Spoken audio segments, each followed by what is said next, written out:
You've waited all year, and now it's time.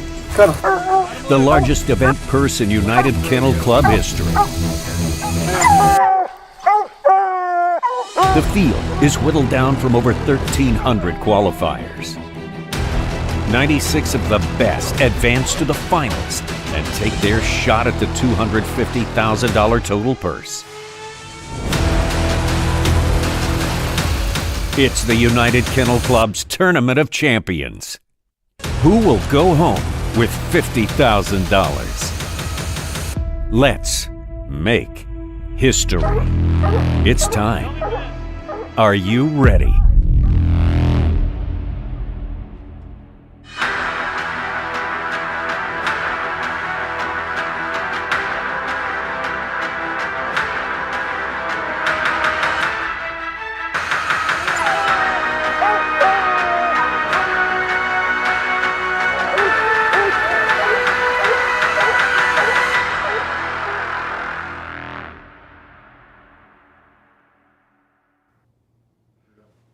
Welcome to the 2022 United Kennel Club Tournament of Champions. I'm your host this evening, J. Paul Jackson, here in Greencastle, Indiana, along with our expert analysts tonight, Mr. Steve Burkholder and Rick Stretch. And we've got a great field to bring you. 96 dogs and handlers have made it here to probably one of the most prestigious events in the coonhound world, and definitely one of the richest.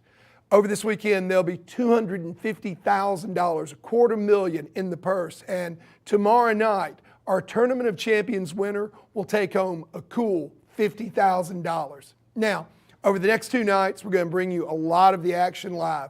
We're starting out tonight. We've got our first dogs going out here in just a few minutes. 96 dogs. We're going to eliminate that down to 24. And we're going to be bringing you some action from the field hopefully later tonight. But also, these guys are going to tell you about the dogs that are going out into the field tonight, and we're about to break down how they got here. So, Steve, Rick, man, thank you guys for being here. Well, I'm glad to be here, I can tell you that. Are you as excited as I am? I am. This hunt's a lot of excitement. Having competed in it before, there's just, it's an incredible field, and it's really exciting. Yes, it is. And I tell you, we've been very, very anxious to get on the air. Had a little bit of a technical glitch, so we're starting just a little bit late. If you've been waiting for us watching from home, we apologize for the delay, but I promise it's going to be worth it because these guys, they are the coonhound experts, particularly here where we're at. And I'm really anxious to get their take on the bracketology or, how they think this is going to unfold with these 96 dogs and handlers that made it. But let's start out by breaking down how these teams got here to begin with. Rick, can you tell us a little bit about that? Well, originally, the very first step of getting here, a dog had to win 5 casts in UKC events last year. And so everybody here has won at least 5 casts throughout the year, throughout 21.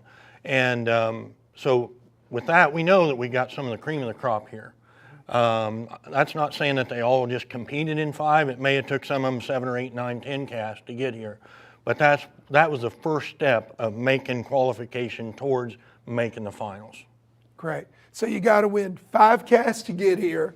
And to do that, you're going to have to travel a little bit. Tell us a little bit about the regional competition and how that works. Absolutely. So what they do is they break it down in several different regions throughout the United States. And it started out with 796 dogs that actually confirmed for it. And they're going over a weekend in them different regions. They hunt it down to the top 96. And it's just a matter of elimination. If you win, you have a good. They take double cast winners first. So you go out and you compete on Friday night, and you'll have several cast winners, and they come back in and compete again on Saturday night. And they take double cast winners first, and then after that it's single cast winners. So, there's a lot of really good dogs that hunt at them regionals, and there's a lot of good dogs that compete hard and aren't here this weekend just because of the competition. But, the dogs that are here, I feel like this is as good of a top 96 dogs that we've ever had compete at a hunt of this magnitude. So, yeah. And sure, when you look at the numbers, we're talking about 800 dogs that started out this quest in the regionals. So, your chances of just getting here, you've got to beat 7 out of 8 dogs in order to be here and be in this 96. How's it going to play out, Rick, now that we're here? What happens next with Well, these we got 96 24 dogs? casts going to the woods this evening. I think we had 2 3-dog casts in that group. Unfortunately for Steve, his female come in heat this week, and he had to withdraw. And there was one other one that didn't make the deadline. So we got 94 dogs going out there and 24 casts. So when they come back, we'll have 20. Hopefully, we'll have 24 winners. And in this event here, we don't have to finish with a total score of plus to advance. What's great about this UKC hunt here is they want everybody to win. And everybody is a winner when they get here. Everybody that made it this far is going to get a healthy check at some point. And, but as each one of them wins, we'll have 24 winners the first round. Those 24 will advance to the next bracket, a little higher stakes involved there. And from there, we'll have 6 winners that will come back tomorrow night, even higher stakes. And then we got our final 3 competing for $50,000 for first place. I'm telling you, it's all I can do to sit in this chair and talk about it. It's exciting. Yeah, and such an honor to get here. And, you know, Steve, I know that you had a dog that, as Rick mentioned, was qualified. She came into season. Obviously, they're not going to allow a dog that's in season to compete. Definitely a source of interference there and distraction for the male dogs. But tell us a little bit from a personal standpoint, you know, how that feels. I mean, I know you had to be disappointed. Well, it is disappointing, but you know, when you compete like we do, you know, that's when you hunt a female, you know, that's going to happen. And so, you know, she's you know, a lot of people when this happens, you know, there's sometimes that, you know, you can do things that you can prolong that and take them out of season, and you know, and maybe wait till the next time. But you know, in our situation, she's a 4-year-old female. She's won a lot, and you know, we felt like we wanted to raise a litter of pups off of her because of the cross that she was out of, and that's a decision that you have to make, and we just felt that was the right decision. It is disappointing, but you know, the great thing is with being able to compete, there's Autumn Oaks coming up in the world, and you know, so there's other hunts that we can compete in this year. So you know, so it's disappointing, but still excited to be here. You know, she was here last year, got in the top 15, and got through the zones, and you know, 5 days later it shows up. So it's just one of them things. Gotcha. Well, it sounds like at least there is a little bit of a silver lining to the situation. So while you have to deal with the disappointment that she wasn't able to compete here this weekend, at least you are going to get to go on and breed the dog now. And Yep. You know, I know as a dog guy myself, early spring is the perfect time to be whelping a litter in the early summer before it gets too hot, and to be ready to go back in the fall again. So she shouldn't be out for too long. Yep, absolutely. Yep. Now, So the obvious question for Steve is, and some of us know the answer here, but what did you breed her to, or what is she getting bred to? Okay, well that's a dog that I've actually got the pleasure of hunting against about 4 or 5 times. Good friend of mine, Scott Angle, owns him, and actually in 2020 at the UKC World Hunt, we was hunting in the top 20, and we both was fortunate to advance to what would have been the top 7. And so 3 dogs advance and 4 dogs have to go back out and compete for that final 4 spot. And Scott's Electric Rodeo dog beat me that night, and my mind was pretty much made up that night that when she come in heat, that's what I wanted to breed her to. And he obviously went on and won the UKC World Coonhound Championship the next round. So so that's what she's going to be bred to. So absolutely excited about that. You know, breeding her to a world champion. no doubt about it. And hopefully going to produce some more Tournament of Champion and World Champion puppies along the way. Well, listen, guys, we're about to take a little bit of a break. And when we come back, now that we've established how we got here to the Tournament of Champions in Greencastle, Indiana, we're going to talk a little bit about these 94 dogs. We're going to examine each cast, break them down, get some thoughts from our experts here. And, guys, I'm going to put you on the spot a little bit. We're also going to get their picks in each of the 24 casts on who these guys think is actually going to come out on top. And when we pare it down to 24, we'll be able to see who was right, who was the better prognosticator of the two. So stick with us. We're going to be back in just a couple of minutes. J. Paul Jackson, Steve Burkholder, Rick Stretch here at the United Kennel Club Tournament of Champions.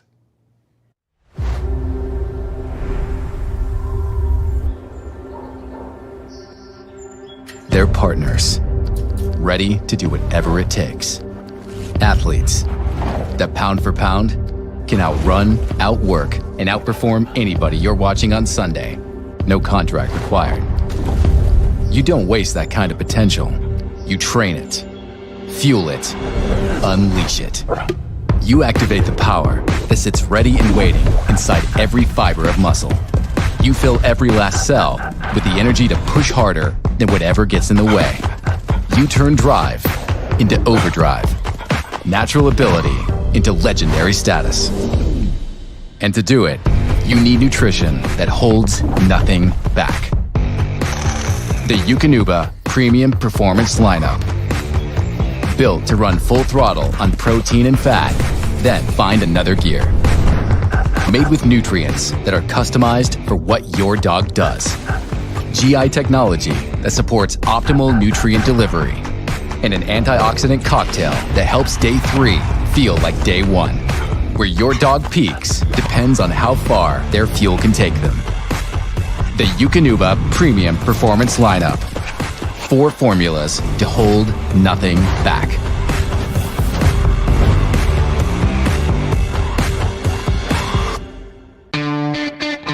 Check out the United Kennel Club online store for all of our magazine subscriptions and UKC merchandise. Go to shop.ukcdogs.com and you'll find all the best gear to support your UKC lifestyle. Snag a new hat, hoodie, or t-shirt and subscribe to our many publications, including our world-leading Coonhound publication, Coonhound Bloodlines. We even have research pedigrees and rule books available to purchase. Why wait? Shop now.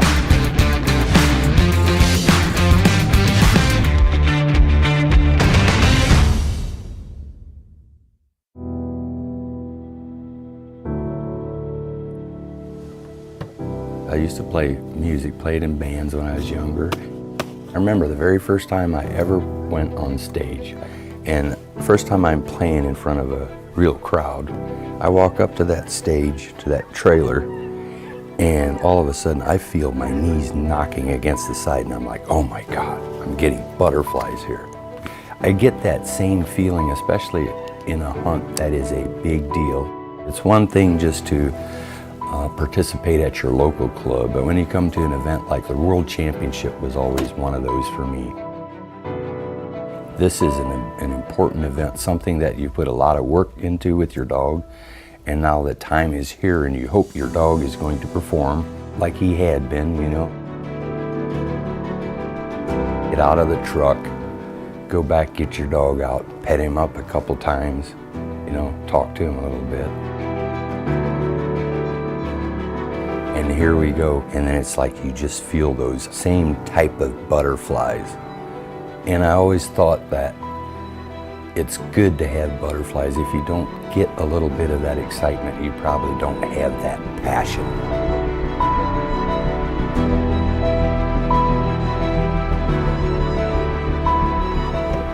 It's amazing how many people you get to know in a sport like this. And there's a lot of sports like that, but just a lot of good people that share their passion for dogs, you know?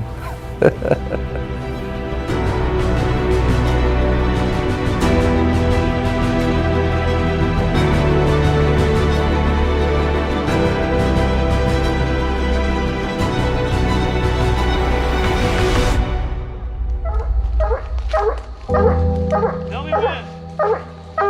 Ready when you are. You ready?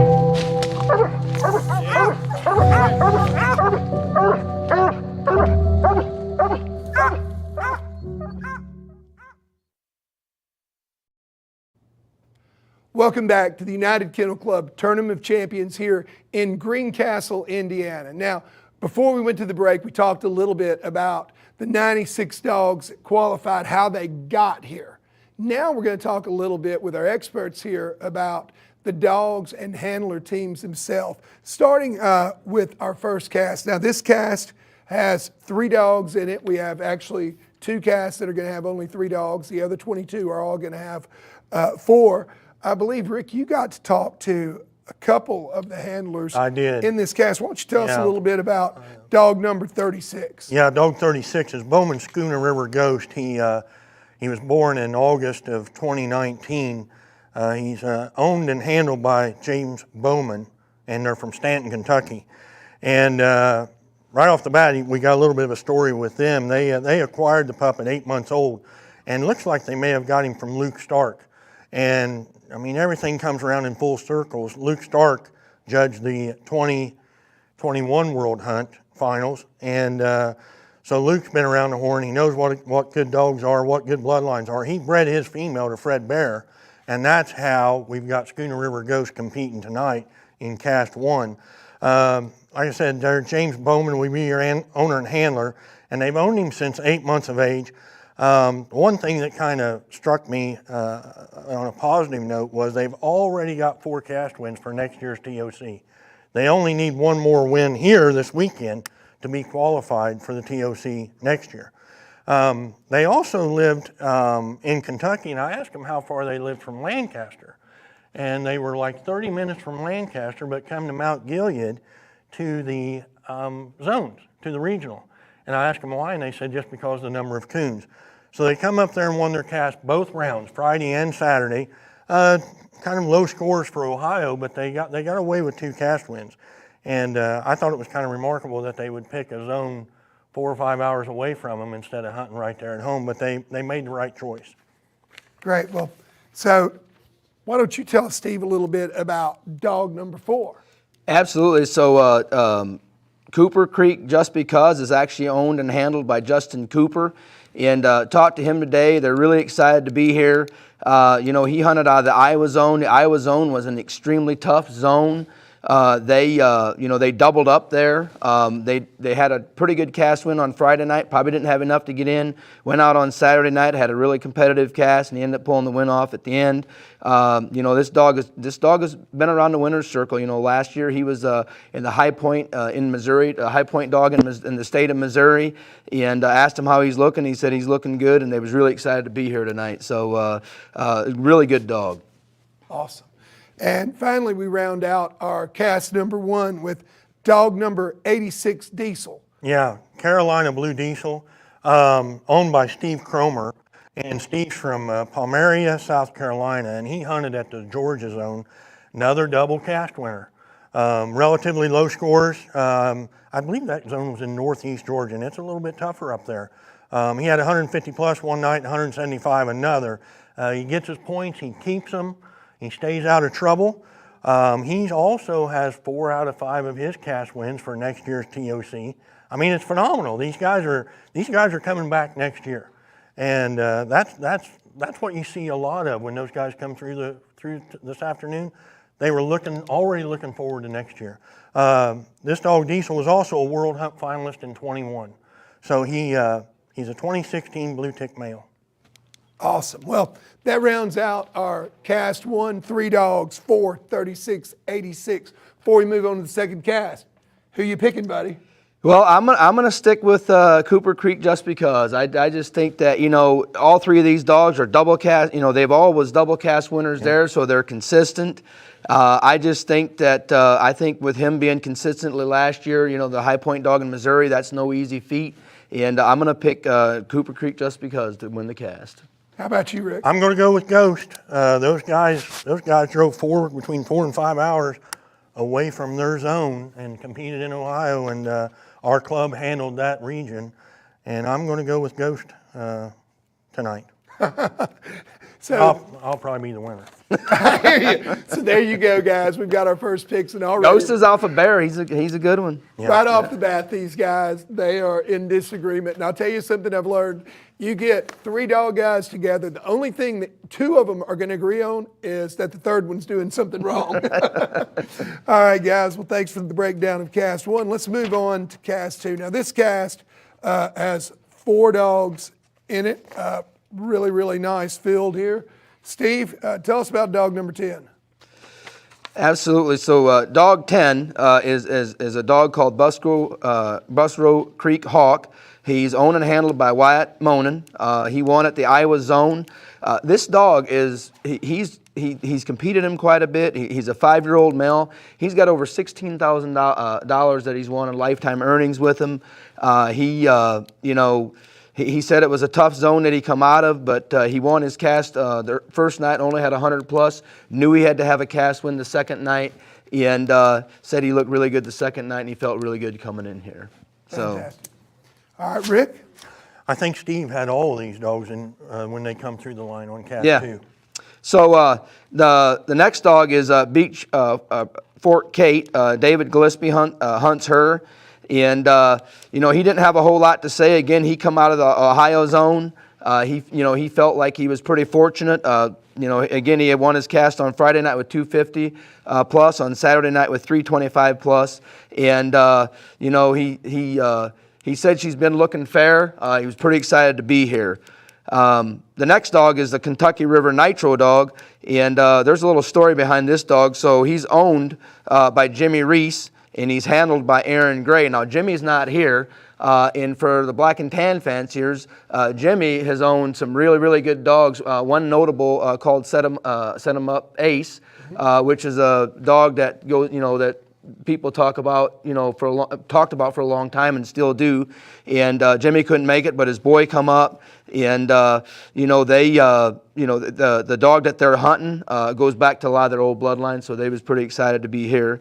And then the last dog is the Melton's Blue Daisy, owned by Kevin Rash, handled by Brian Dodd, a little blue tick female. They come through the Arkansas zone, and you know, He's hunted her for about a year. Won an RQE with her this year. He was the highest score at their regionals, you know, at the region that they hunted in. You know, this is his first year at the TOC, and he wanted to make sure that he wanted to thank Kevin for having the opportunity of being here, and so it should be a really exciting cast as well. Thank you very much for breaking it down for us. Now, you know, another thing that I find really interesting too.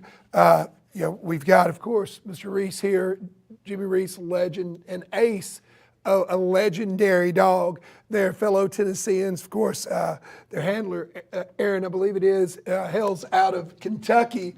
You know, I'm going to make a pick here in this cast myself. I think that Nitro is the dog to beat. What do you think? Well, I think you're wrong. I think it's going to be, I think it's going to be number 10, Booster Creek Hawk.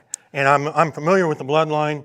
The dog come from Chuck Cliver originally, and I just know Chuck has had a lot of good dogs run through his hands. And I'm going to go with Hawk. It's I know Brian Dodd is a formidable handler out there as well, and I'm surprised you got as much information out of David as you did. David is a really quiet guy. He is. But I'm going to go with Hawk, dog 10. Well, Rick, thank you for your brutal honesty there that I'm going to be wrong. Tell us about Steve. Well, what do you think? I'm going to go with the Daisy female. I just think that Brian, he's been at this a long time. He's an awesome handler. He knows how to get one ready. You know, she won a tough region, and I got to be different anyways. And so I'm going to go with Daisy. And one thing I will say on this cast, again, this is a cast that all 4 dogs doubled up at their zone. Guys, if you ever hunted at the zones, that is extremely hard to do, and to have 4 of them in one cast, it's going to take a dog that's not going to make mistakes tonight to win this cast. So I agree totally. So that brings us to our third cast out of 24. Another 4-dog cast. Which one of you guys wants to lead it off? Pick a dog. I'll go first. I got dog 16, Rebel, Maline's Full Cry Rebel. And he's owned by Joe Ernest and Wes Gilroy. And Joe and I go back a long ways. I've known Joe for probably 3 decades or more, and Joe always packs a good dog. This dog was born in July of 17. He had 1 cast win at the Iowa zone. It was 675 plus, and that's where Joel's from. I'm not sure how far he was from the zone or anything like that, but that's got to be a tough dog. And when they led him up there, he looked like a small pony up there on the deck. He was a huge dog. His mother goes back to Naylor, and he certainly looked the part. I found out that he's got a real mouth on him. Just a hoss of a dog. I think that they will be I think they'll be hard to beat in that cast right there. How about you, Steve? Who you want to break down? Well, there's two dogs in here that I've been very fortunate with and got to hunt with a bunch and compete against. And I can tell you that they are both an incredible, I mean, they're hard, I mean, they're just really, really good dogs. The night champion Heartland Bonnie female is actually owned by good friends of mine, Eldon Corrick and Zach McBee. Zach is a kind of a younger gentleman, hard hunter. Eldon Corrick has obviously been, you know, he's run these dogs for a long time. You know, one thing, the Bonnie female, it's kind of special to Zach and them because he owned the sire. They raised the sire and made this cross and took this Bonnie and did with her what she did. And, you know, she's won over $46,000 in lifetime earnings. You know, her resume, her resume is a long resume from placing in many super stake championships and getting in the quarterfinals of a lot of hunts. And, you know, Zach, they don't come any better than him, and hard hunter, and I know they're prepared to come, you know. So you said a couple of dogs. Yeah. Well, the other one is the Coon Valley Pack dog that's owned by Terry Yoder, handled by Sean Burden. This dog has beat me more times than I'd like to admit, but he's just a good one. He's actually off of a famous cross between Power Pack and Easy. There's many winners that are out there, and Pack is actually, his lifetime earnings is over $80,000. So you know, you have two dogs in here, their combined earnings are over $125,000. And you know, Sean, he doesn't, you know, I asked him why he wanted to get qualified for the TOC, and he said, you don't get an opportunity like this very often to hunt for this kind of prize money, and all you got to do is get 5 cast wins. So you know, both them dogs are very, very capable of advancing in this cast. All you've got to do, I tell you, winning 5 casts is no easy feat. And one thing that stands out on this dog to me too is the fact that Kentucky was a rarely low-scoring region this year. This dog put up 750 points in his first cast win, so a very strong dog. That leaves Jones Turnback, CRK Crowboy. Can you tell us a little bit about this dog? I talked to Kim. You know, Kim hunted Walker dogs for 20 plus years. And I didn't really realize that he was hunting a red bone this weekend. And but we got to talking about him, and we got a little thing in common now, I guess. But he got that dog when he was 3 months old. At 5 months old, that dog treated his first raccoon, and he's been treeing coons ever since. He was born in February of '16. Puts him up there about 6 years old. He's out of Stark's Barnyard Crow and Yellow River Della, and he's just a real nice dog. Kim told me that he's just common, moves through the woods good, doesn't make any mistakes. He had his cast one on Friday night and got beat in the last few minutes, and come back Saturday night with 650 plus. He's backup handled by Jeff Murphy tonight, and I think we determined that if they got in the hills that Jeff might be handling him sometime during the cast tonight. But a darn nice red bone. And there's only 3 of them in the hunt this weekend, and I don't know. I think they've got a real shot at it. Who do you pick? I'm going to go with Crowboy. Good deal. I'm going to go with Crowboy tonight. How about you, Steve? Well, it's a toss-up, but I'm going to go with Bonnie. She's been on a roll, you know, and you know, Zach says he's got it ready, so I'm going to pick Bonnie. Good deal. Well, halfway through our first 8, when we finish this next cast, number 4, and number 4 got Lucky Dog. Number 1, Bad Melonhead. Which one of you guys wants to talk a little bit? I think Steve had Matt Barnes. Yeah, I actually talked to Matt, and he in talking to him, he's excited to be here. You know, he's won a little over 5,500 with him. This dog is one of them. Truly is one of them. Behind the barnyard dogs, I guess you could say. Dog was never in a hunt until he was 4 years old. Wow. You know, before they really started campaigning him. You know, he's off of a dog called Tricolor Bad Company. Of course, you know, Kurt's done an amazing job and has had a lot of winners come through there, so he's bred up right. I asked him how he was looking. He said he's looking fairly good, but not as good as what he'd like him to look. But you know, obviously anybody's got a chance. So he was excited to be here. Yeah, and looked awfully good in the first cast winning out with 775 to the plus as well. Yeah.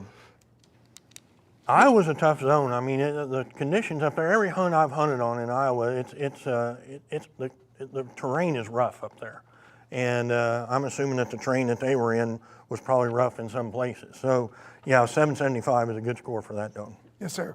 So who you got for us next in this cast, Rick? I got dog 87, which is Manning's Mega Trump, and I don't have any idea who they named him after, but anyway, we'll go from there. He's an English Coonhound, and he was born in June of 17, and he went to the Georgia zone. He's owned by Justin Manning, and Justin's owner-handler on him tonight.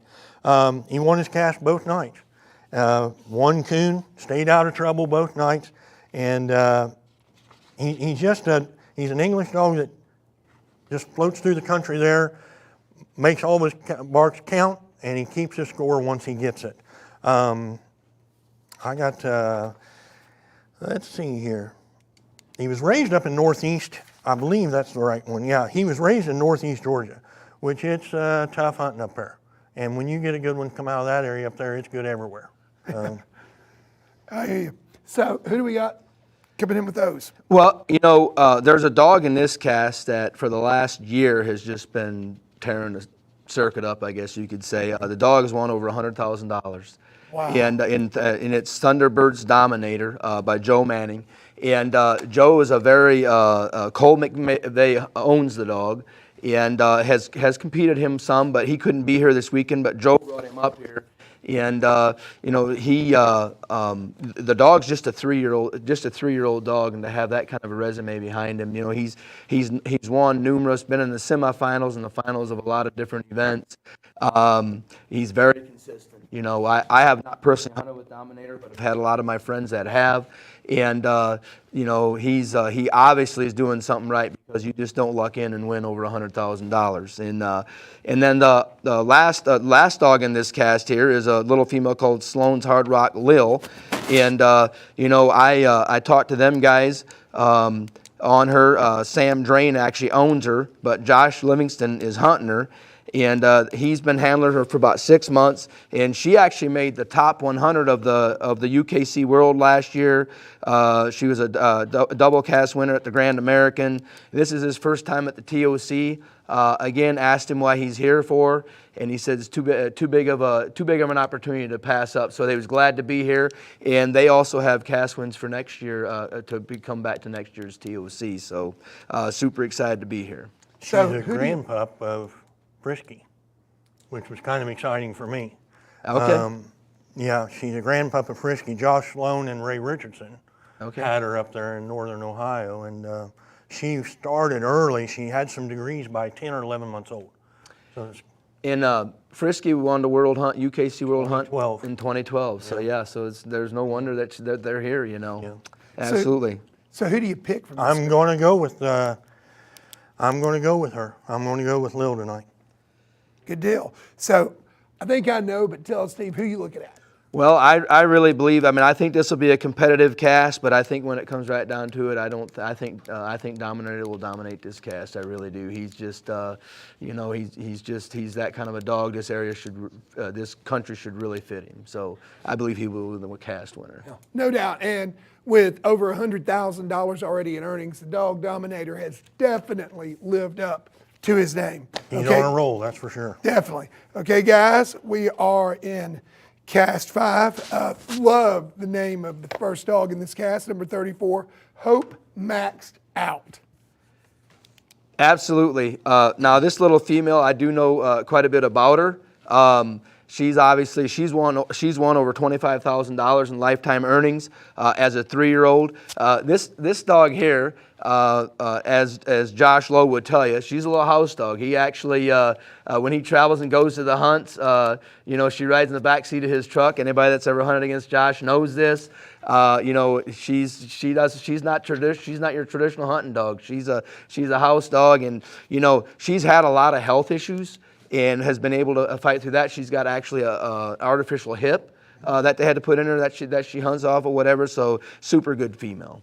Yeah, and I'll tell you, there's something that really, really stands out to me about this dog also. I was talking to Josh earlier when we were doing the interviews, and this dog broke her hip. They're not sure exactly how. Actually, during a hunt at 8 months old, and broke it while after the dog had struck. And when they got to her, she was actually treed. And even though her hip was literally in pieces, almost crushed somehow, the dog was still standing on the tree, vocalizing, letting them know she was there, didn't back down at all. And you know that had to be something. This dog has a whole heck of a lot of heart.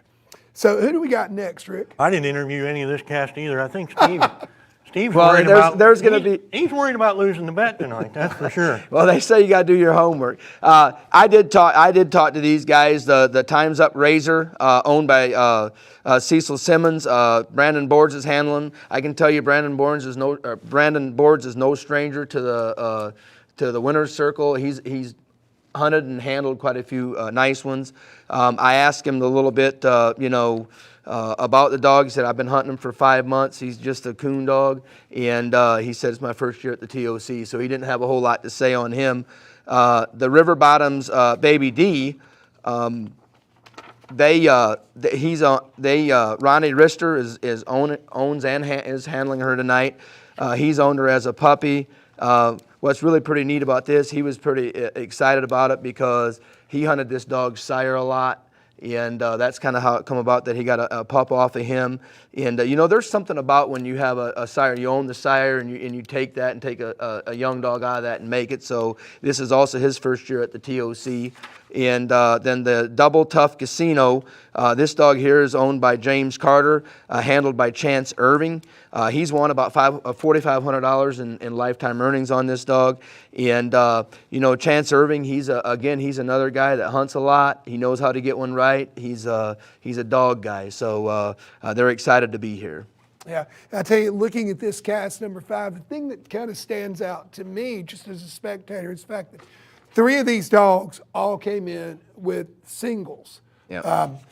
We've got, of course, Hope, who came in, and one of her cast wins was only a 25 to the positive. Very, very interesting cast here. Out of these guys, Rick, who you going to take? I'm going to take Casino. James Carter's been around the horn a lot, and I'm going to go with Casino this evening. How about you, Steve? Well, it was going to be between Casino and Hope Maxed Out, and obviously I can't pick what Rick picks because there's got to be a winner, so I'm going to go with Hope Maxed Out. I think this little female, if she can hold it together, I think she could advance quite a ways in this hunt. So finally, 2 of us agree on one thing anyway. I think Hope Maxed Out is probably going to be the one here, and I'm not even in the picks. But gotta love that dog with the heart, hearing her story, and as a dog man, you just gotta admire that and kind of the underdog to root for. So here we go to cast 6. First dog, Lone Pine Bella. And I talked to them guys today, owned by the legendary Randy Smith. And what has Randy not won in UKC? I mean, he has put a string of wins together, and he's got a good crew that helps him with the dogs, partners and handlers and things like that. He's in partnership on this one here with Gordy Drenick, and they're out of Pennsylvania. They had 2 cast wins in Ohio at the Ohio zone, a score of 475, a score of 675. I believe that Randy told me we were 9 generations with this dog of some of Randy's stock. And she's got, let's see, Gordy did the handling, and he's handling tonight as well. So you got the co-owner doing the handling tonight. She's out of Bone Collector, very famous hound in the Walker Association, and Lone Pine Fran. So I really like their chances. I also interviewed Nick Brady, and Nick's hunting Flat Rock Cash. And Cash, he recently sold Cash to Kevin Sasser and Phil Smith, and they're out of North Carolina. So Nick's actually hunting the dog this weekend. Sold the dog, I think, just a couple months ago. And they have won a tremendous amount. Trying to see here, we got a little bit of notes on him. He, Nick texted me, I interviewed him there earlier today, and he told me he thought he had around $150,000 won, just Nick himself. And he texted me back a little bit later on, and he got to adding up, and it's closer to 200,000. Wow. Cash App has won 56,000, and he's a 17 model. So he's 4 years old and has amassed a pretty good win record with $56,000 under his belt. He's out of Flat Rock Break Box and Screaming Delilah. And he had 2 cast wins in Ohio, 300 plus one night, 150 plus another night. So there's another top contender in this cast right here. Good deal. So we round out this cast for us, Steve. Absolutely. And, you know, on that Cash App dog, he comes from a real famous litter too. You know, that whole litter has, there's many, and actually I hunted with him as a young dog at my house quite a bit. The boys that raised that dog as a puppy and started him, there was 3 or 4 litter mates in there that all went on to be big winners. So pretty neat. But the next dog here is Eagle Creek JJ. And, you know, now this dog here is absolutely no stranger to the winner's circle. I mean, he's been knocking on the door of these hunts, these big hunts, for the last couple of years. Actually, he's owned by Jim Huffman, and I actually interviewed them last year. They was in the top 16 of Autumn Oaks last year in the Grand 16. And, you know, they made this dog Grand Night at 14 months old. They've been in the top 100 of the UKC World 2 different years, and really excited to be here. And actually, Jim had his boy Corey hunting him tonight, so that was pretty special for him, and really excited about their opportunity tonight. And the dog has been looking good for them guys. So. Yep. And the final dog, of course, in cast 6 is number 85, Bonnie. What you got on Bonnie? Yep, absolutely. So she's currently owned by Doug Carver, and Anthony is handling her tonight. You know, he owned her for about a year, and the reason he acquired her for is because he hunted with her before. He liked what she did, and he had to have her. It's his first time at the TOC. She's won about $5,000 lifetime. She's got a truck ticket, and he said she's looking as good now as she has for him in a long time. So he's really, really excited about tonight's event. So out of this field, Cash App, JJ, Bonnie, and Bella, who do you pick? Well, I'm gonna have to go with Cash App. That's the dog that I think is gonna win this cast. How about you, Rick? I'm going to go with JJ. I believe I think he's probably got me on this one here, but I'm going to go with JJ. That would have been my second choice, Yeah. but you never know. It can be anybody can win it at this level. There's no doubt about it. I hear you. So that brings us on to another 4-dog cast number 7. We've got Black Rock, Cricket, Cutter, and Sniper in this. Who wants to lead off, you guys? Steve, you did the first one, I think. Yeah, right, Steve? absolutely. So we'll start off with Rock. Rock is actually is a black and tan, and he's owned by Ted Feeler. He bought him at 7 months old. He got in the top 100 of the UKC World in 2019. Some things got in the way, and I tell you, he had the highest score of the entire regions in Iowa. He actually ended up scoring 1537.5 plus points. And what's kind of interesting, he was sharing a story with me, and I'd heard it from somebody else that was there at the hunt. He actually was getting beat all night, and they cut loose. They had like 15 minutes left to hunt. And the dog that was leading the cast was a little English female, and she blew about a mile in there to get treed. And in that meantime, he treed 2 coons and come back and won that cast at the very end of that hunt. So, wow. So it was a very competitive cast, and he's pretty excited about being here. So, Good deal. Rick, can you tell us a little bit about Cricket? I can't, but I can tell you a lot about Cutter. I'm so then let's go to Cutter. Yeah. Cutter, owned by Clifton Thompson, or Mike Wilson, and they got him from Clifton Thompson last year, in January of 21. Mike Wilson comes from Eubank, Kentucky. He had 1 cast win in Kentucky, 575 plus. He's out of the famous Crow and Grant's Cutter, and actually he's a Semen Dog. And when he told me that, I thought, man, he had to be a Semen Dog as young as he is. He's a 2016 model. And I think that these guys have got a real shot at this. They was describing him as clean. You know, he gets through the country, he gets his job done, keeps all his points, whatever he has, he keeps them. And I believe this dog here's got a real shot at advancing this round here. Sure. And for those of you guys that don't know what a Semen Dog is out there, this is a pup that was actually conceived through surgical implantation of frozen semen from a dog that was no longer natural breeding. Either they weren't around to, which I believe is the case here. Right, right. And so, but a lot of these dogs, they save their semen to pass on those great genes even after the dog is gone on. So, that's what a semen dog is. So, since you couldn't tell us about Cricket, Steve, will you? Absolutely. So Cricket is owned and handled by Chad Mans. He raised her from a puppy. He hunted her in the zones last year, and she actually placed 5th at the UKC World last year. So this little female, again, she's no stranger. You know, these good ones keep popping up. They're knocking on the door. You know, he's already got her qualified for next year. Got some cast wins for the TOC next year, and you know, he hunted in the Ohio zone. He said, you know, he won his cast on Friday night with 300, and he knew the pressure was on for Saturday night. And again, you know, the cast kind of got split up, but won his cast on Saturday night with 325 plus, doubled him up, and got him through here. So obviously he's a female that's got a real shot at this.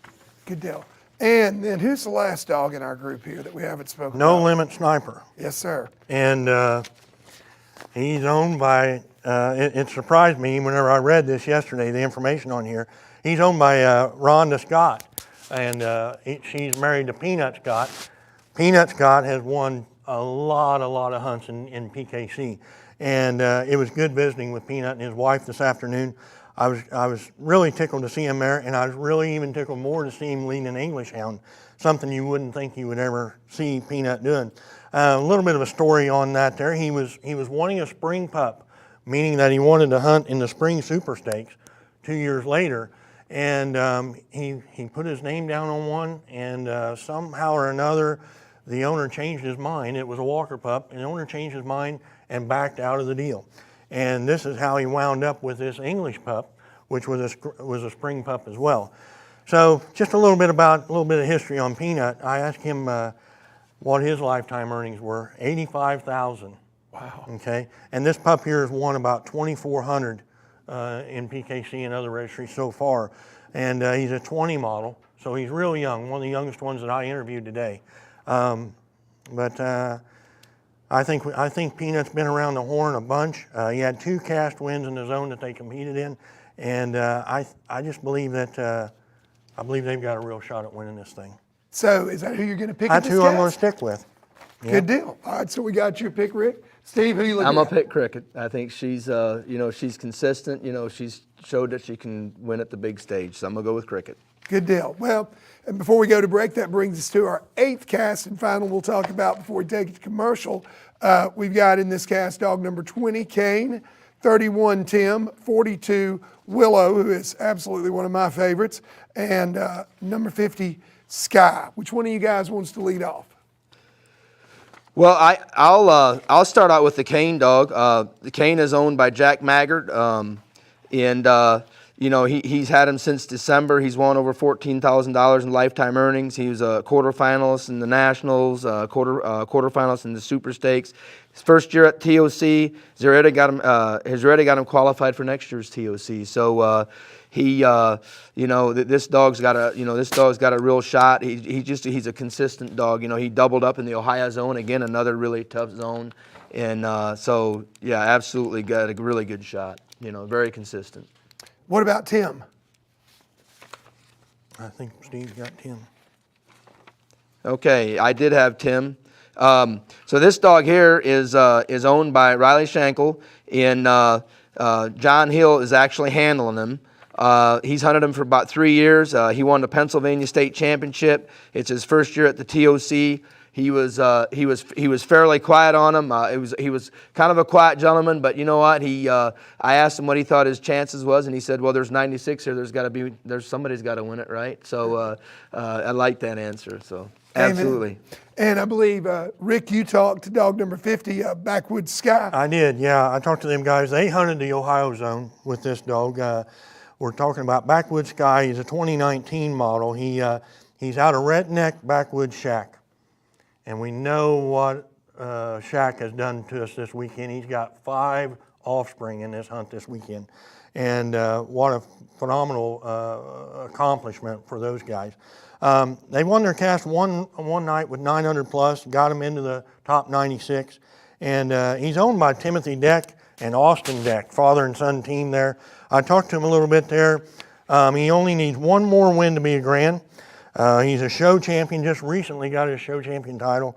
And he lacks, I believe they've got one cast win towards the Tournament of Champions this year for the following year. So I was really impressed with the conversation with them guys. The young man there, Austin, he's going to be coming around more and more. We'll see a lot more of him, I think. So Yeah, pretty cool customer, I believe it.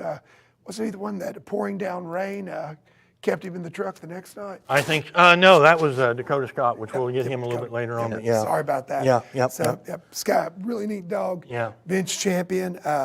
And finally, Stevenson's Willow. This dog is no stranger to the TOC. We had Willow here last year, finished Made the up, Final Four. yeah, Placed second. Placed second last Yep. year, was my personal favorite going into those finals. Now, Willow comes in here with a little bit of an injury. I believe she took a stick basically up a nostril at Yep. some point. Probably just a hunting accident, and she was actually at OSU on Monday, and didn't even know she was going to get to Tuesday, and obviously come through that. And I talked to Kevin. You know, this little female. She's won over $40,000 lifetime. And you know, she's off of Rackham up Willie, who won the World Hunt here a few years ago, and he's got, you know, again, Shaq has got five offspring in here. Willie's got 4 of them here. And you know, these guys, not alone was these dogs big winners, they're producing big winners, and Willow's one of that offspring. And you know, he's hopeful that she can come through. You know, she had a big score in Ohio, got in on a single score or whatever, and he did hunt her last night. He said she acted fairly decent, and he's going to give her a shot tonight. So absolutely. Good deal. Well, that's our 8th cast. Who are you going to pick here? Tell us about Rick. It is hard, even with her injury, it's hard not to pick Willow, but I'm going to go with Kane. Didn't see that one coming at all. Well, he that was going to be my pick. And I knew that. He's just tossing one back to me. So I'm actually gonna go with the Tim Dog. I think the Tim Dog's could have a shot at winning this cast. So I'm gonna go with Tim. Yeah, and I'm going to tell both of you that you're wrong in this one. I think Willow is going to fight through adversity. But again, you guys, it's y'all's picks that matter. So All 4 of these dogs advanced from Ohio. Yeah. yes, That's that. yeah, and Look at their scores. some really nice scores Yeah. came out of that group too. This is going to be one of our toughest casts. You were saying earlier tonight, and just looking at the sheet, I've got to agree. Of course, you guys are the experts, and we're going to get more from you guys. But first, We just hope we get a few of them right. They won't never invite us on the show. Right. Well, here's the deal: y'all haven't agreed on a single cast yet out of 8 casts. That's not going to change. I can tell you that. No, Been really interesting. We're through 1/3 of the field now. Stick with us. We're fixing to take it out to break, and in a couple of minutes we're going to come back and we're going to take a look at the next 8 cast and see if we can't get some more of this great insight from our experts here, Steve Burkholder and Rick Stretch. Stick with us, guys. The United Kennel Club's Tournament of Champions is brought to you by our official performance dog nutrition partner, Eukanuba. Fuel up, train hard, get after it. And by our official GPS collar partner, Dog Trip. Make every dog exceptional.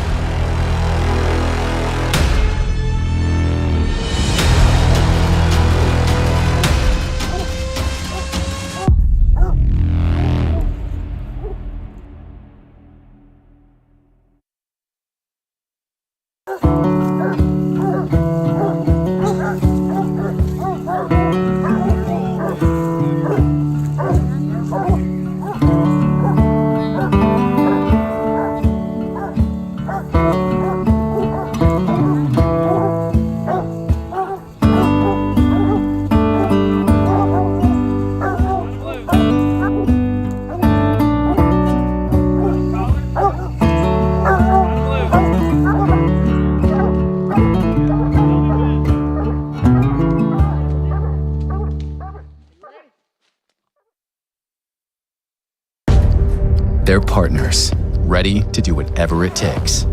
Athletes that pound for pound can outrun, outwork, and outperform anybody you're watching on Sunday. no contract required. You don't waste that kind of potential. You train it, fuel it, unleash it. You feed nutrition that holds nothing back. The Eukanuba Premium Performance Lineup. Did you know that your monthly subscription to Coonhound Bloodlines comes packed with upcoming UKC event information, official UKC event results, and articles of interest about coon hunting? It sure does. Read about the top competition hunters and hounds, as well as stories about pleasure hunting and bench show hounds. Subscribe today or renew online at shop.ukcdogs.com.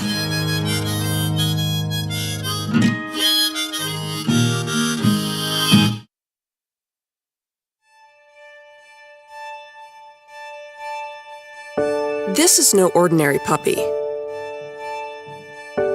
And this is no ordinary story. This is the tale of a hero in the making. He is born, raised, and fed to rise to any challenge. Because he is no ordinary dog. He's a Eukanuba dog.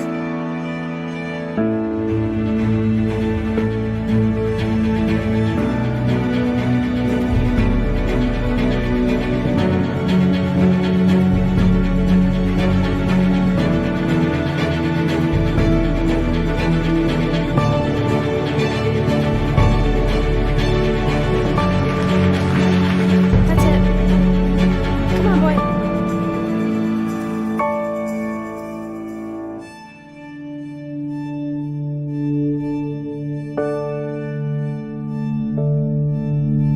Eukanuba provides animal proteins and high levels of DHA for a strong body and mind. Feed the extraordinary in your puppy and make your dog a Eukanuba dog. Welcome back to the 2022 United Kennel Club Tournament of Champions.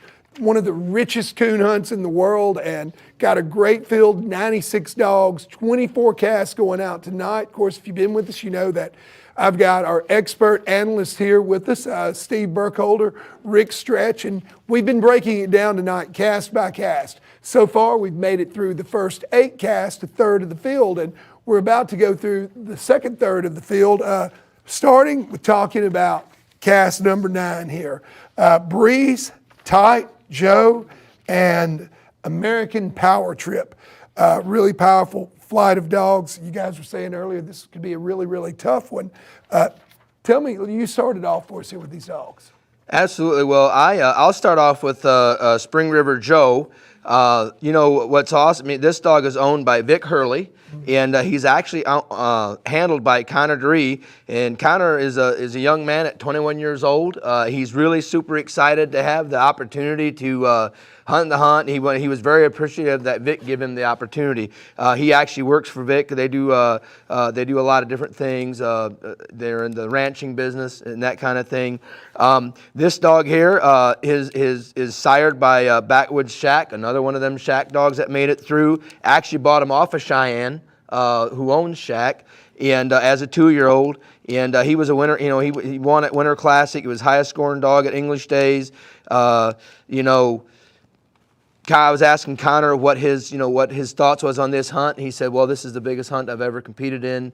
And he was pretty excited about the opportunity. Asked him how the regions went, and he said it come down right to the very end. He won the cast literally in the last waning minutes of the hunt just to get here. So, you know, they got in on a single cast win, and he had to have that cast win to advance. So Grandpa got him started hunting, and he really enjoys the sport.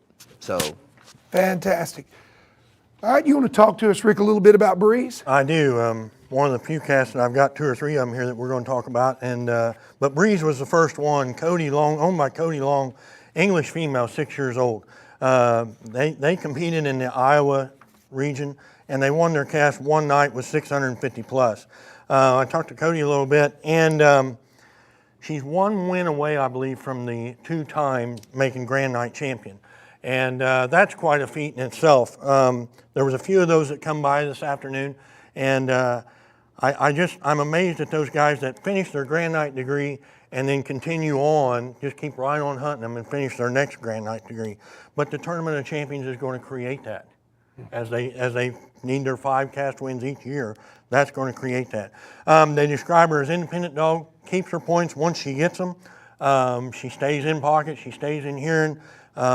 She's a direct daughter of Nestor Red Boy Trailer 4, and she's out of a female called Hard Time Kim. They are both, Cody is from Milo, Missouri. The next one, a little bit closer to home, owned by Carl Carroll, is Flooded Creek Main Street Tight.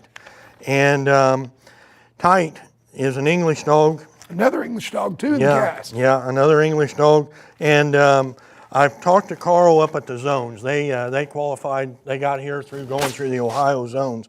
And Carl's got a coon hunter's resume behind him.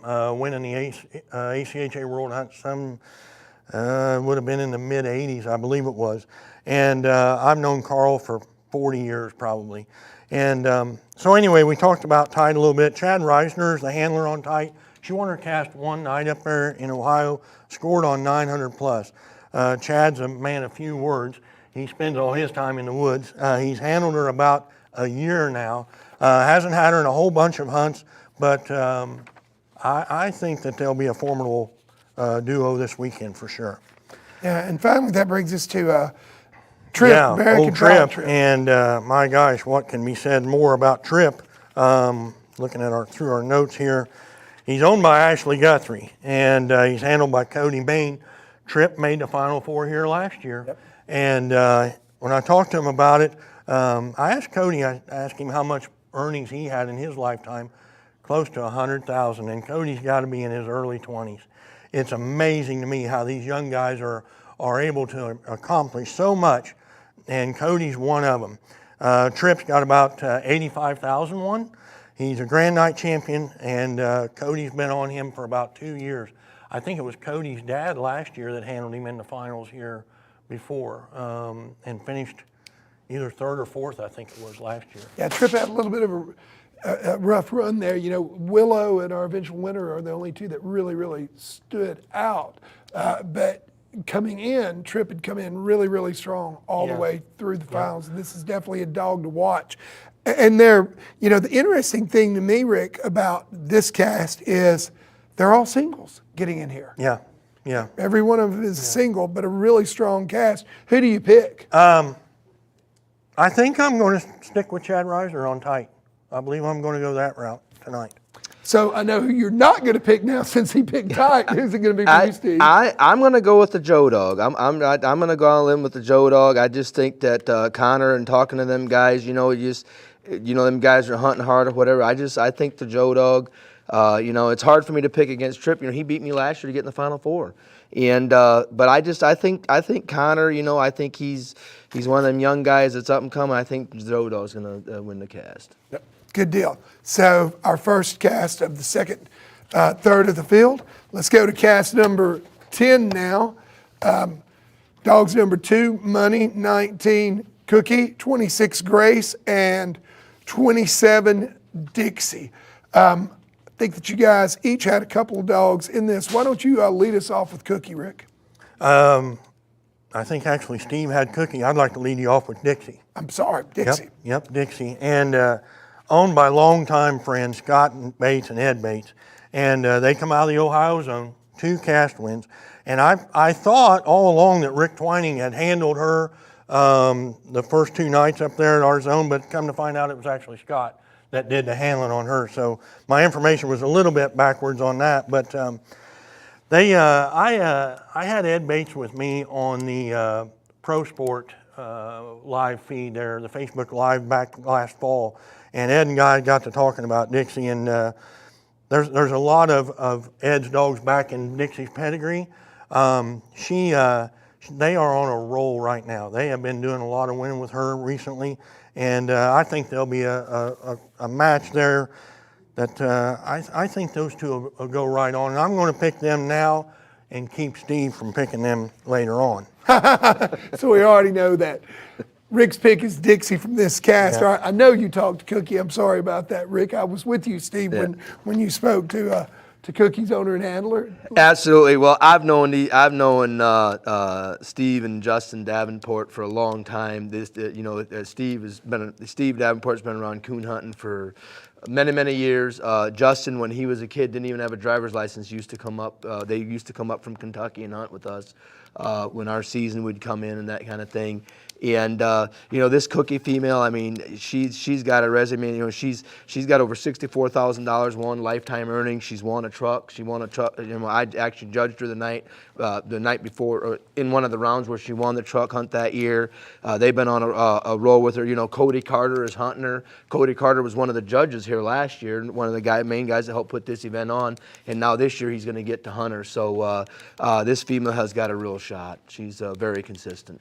She's right here at her second home. At her second home, too. exactly. Yeah. So Yeah, in Greencastle. So, Rick, why don't you tell us a little bit about 3 Days Grace? Now, if I'm not mistaken, Grace was here, I believe, made it into the 15 last year, and this dog is only a 3-year-old dog. 3-year-old, yeah, that's correct. And she's owned by Brett Herman and Charlie Bruton, and they are out of Clio, Michigan. And she had 2 cast wins in Ohio to get to where she's at now.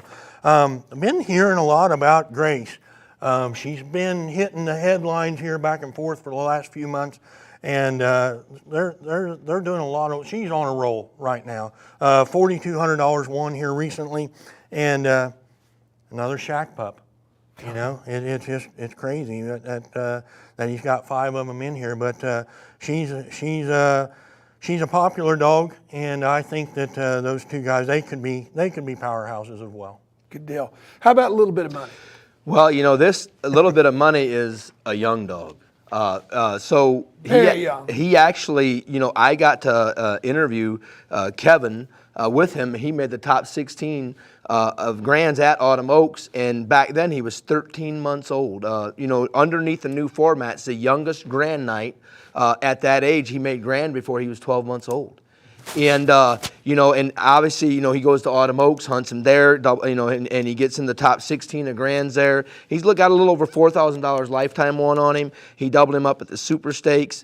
I've hunted with this dog. I've drew him out. He's got a legitimate shot at winning this. Kevin is no stranger to the winner's circle. He's won well over $200,000 in lifetime earnings. So, this pup is something that would have come out of his kennel. He had the money maxed out dog, this dog's sire. So, for him, it's actually special to be able to hunt one out of his own stuff that he's raised. So Sure. And dog now here, still not yet 2 years old. I believe this dog turns 2 in July or August this summer. So quite an accomplishment. So we know that you just jumped right out on Dixie. Well, I wanted to make sure that I got the right one. To preempt Right.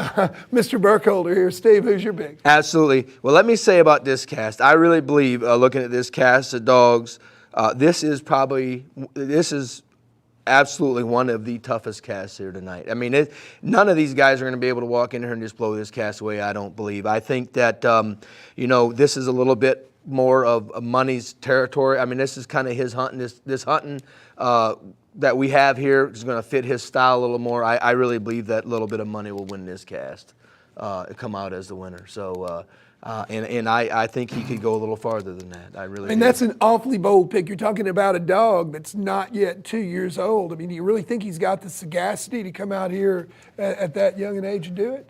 Well, sometimes them young ones don't, they're not, I guess they're not hunt sour, you know what I mean? I'm not saying that any of these other ones are, but when they just, with him being able to come and hunt in most of the territory that he hunts in, this is the terrain that he's used to hunting in.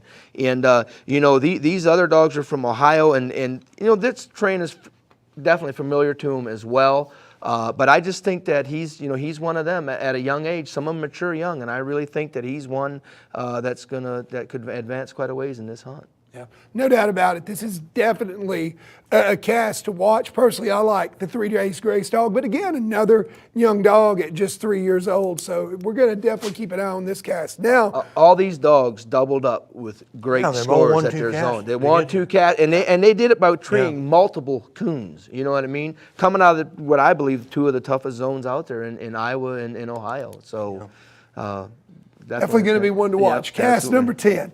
Cast number 11, dog number 24, Thumper, 35, Gabby, 84, Jewel, and 89, Moonshine. Tell us a little bit about Carolina Creek Moonshine. Love that name. What do you know about the dog, Steve? Okay, I talked to I talked to them guys. I talked to them guys earlier. So he's was owned and raised by Jeremy Gerard.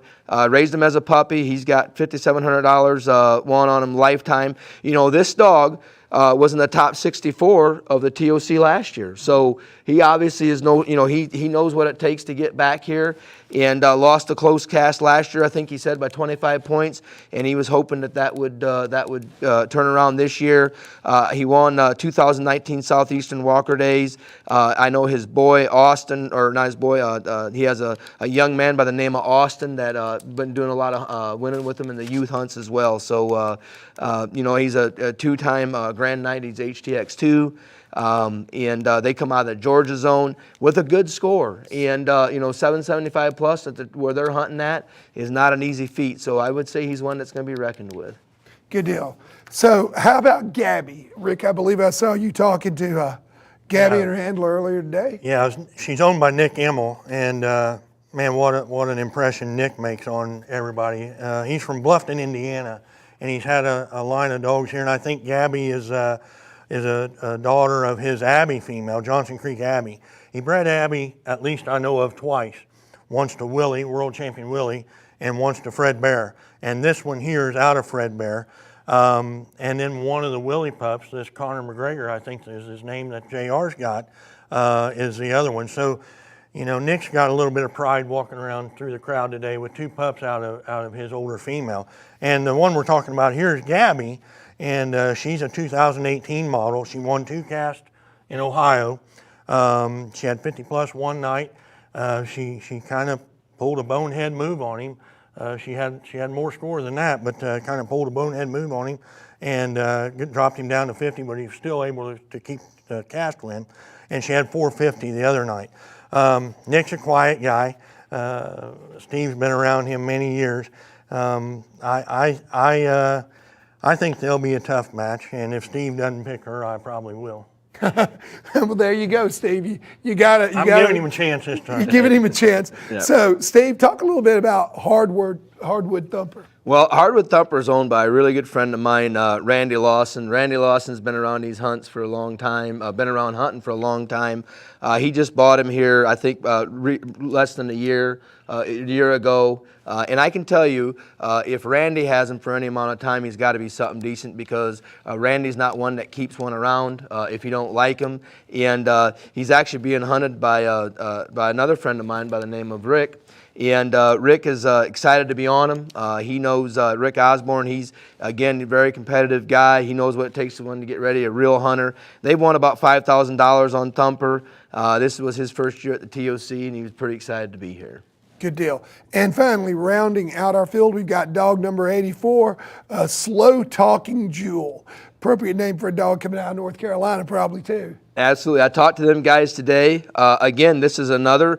I was really amazed this weekend of how many of these are raised as puppy, that they've raised them from a puppy and took them on and brought them here. There was a lot of them. A lot of them. It was really incredible. And this is another one that Bradley bought as a puppy and raised her, kind of quiet, but he just, these guys are a little bit younger guys, very quiet.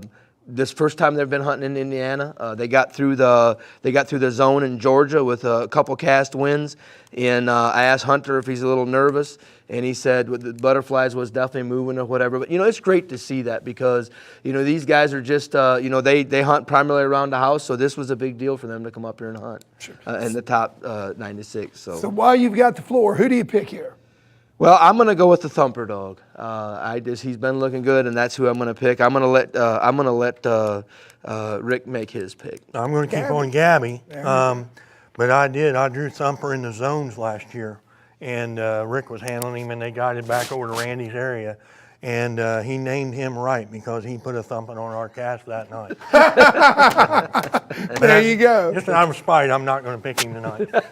All right, so about halfway through our 24 cast here with number 12 when we get down here. And Rick, I believe that you're not going to have a lot to say right now. Not on I this think one here. Steve, you interviewed all these guys. So Steve, why don't you just start taking from the top? Number 40, Hood, 44, Moon, 56, Page, and 62, Backwoods Jubal. Well, I'm gonna. I kind of got an order. I'm gonna talk about the Moon Dog first. Kenny Hunt owns him. Rick obviously knows Kenny. Kenny is a hard hunter, knows how to get one right. This is actually a little bit older female. He actually bought this female to raise. He wanted to raise a litter of pups off of her, and he got to hunting her, and he said, man, she's maybe one of the better ones that I've got at my kennels. So he started hunting her and got her wins on her, and got her into the top 96 of the TOC. She's won about $3,000 this year. She's actually 6th in the state race, and this is his first year at the TOC. And I asked him, like I asked many, what was his reason for coming to the TOC, and he said the same thing that we heard many times. Everybody said to be able to come compete for this kind of a prize for basically $150 entry fee is incredible, and he said, why wouldn't you come? So yeah, he's them old dogs just have when you come to an elimination style of hunt like this, them 5, 6, 7-year-olds, they're just consistent. And if you're hunting against a young hot shot, if they make one mistake, them old ones will beat you every time. So he's got a good shot. The next one is Backwoods Jubal, and J.D. Johnson, owner, handler, bought it as a 1-year-old. He made the top 100 of the UKC World as a 1-year-old. This is his first year at TOC. He's already got his 5 wins for next year. He said this isn't going to be the last one that he was going to come to. Asked him what struck his interest on it, and he said, I seen all the hype last year, and I had to come see it for myself. So he made the semifinals at the Super Stakes. This dog's a young dog. This dog's a 2-year-old, but he's got a legitimate shot. So again, his sire, Backwoods Shack. And them guys, and he come out of the Kentucky zone. And then the next dog is Big Bush Bailey. Now this female actually was raised as a puppy and hunted around my house in Indiana, there where I lived at. I've hunted with Bailey many nights. Ryan Miller actually hunted her, and then obviously sold him to these guys. She's off a Bushwhacker. Bushwhacker has 3 pups in it this weekend that are hunting in it. She's got over $20,000 in lifetime earnings. They bought her when she was a 2-year-old. She made the top 26 of the PKC World. His first year at the TOC.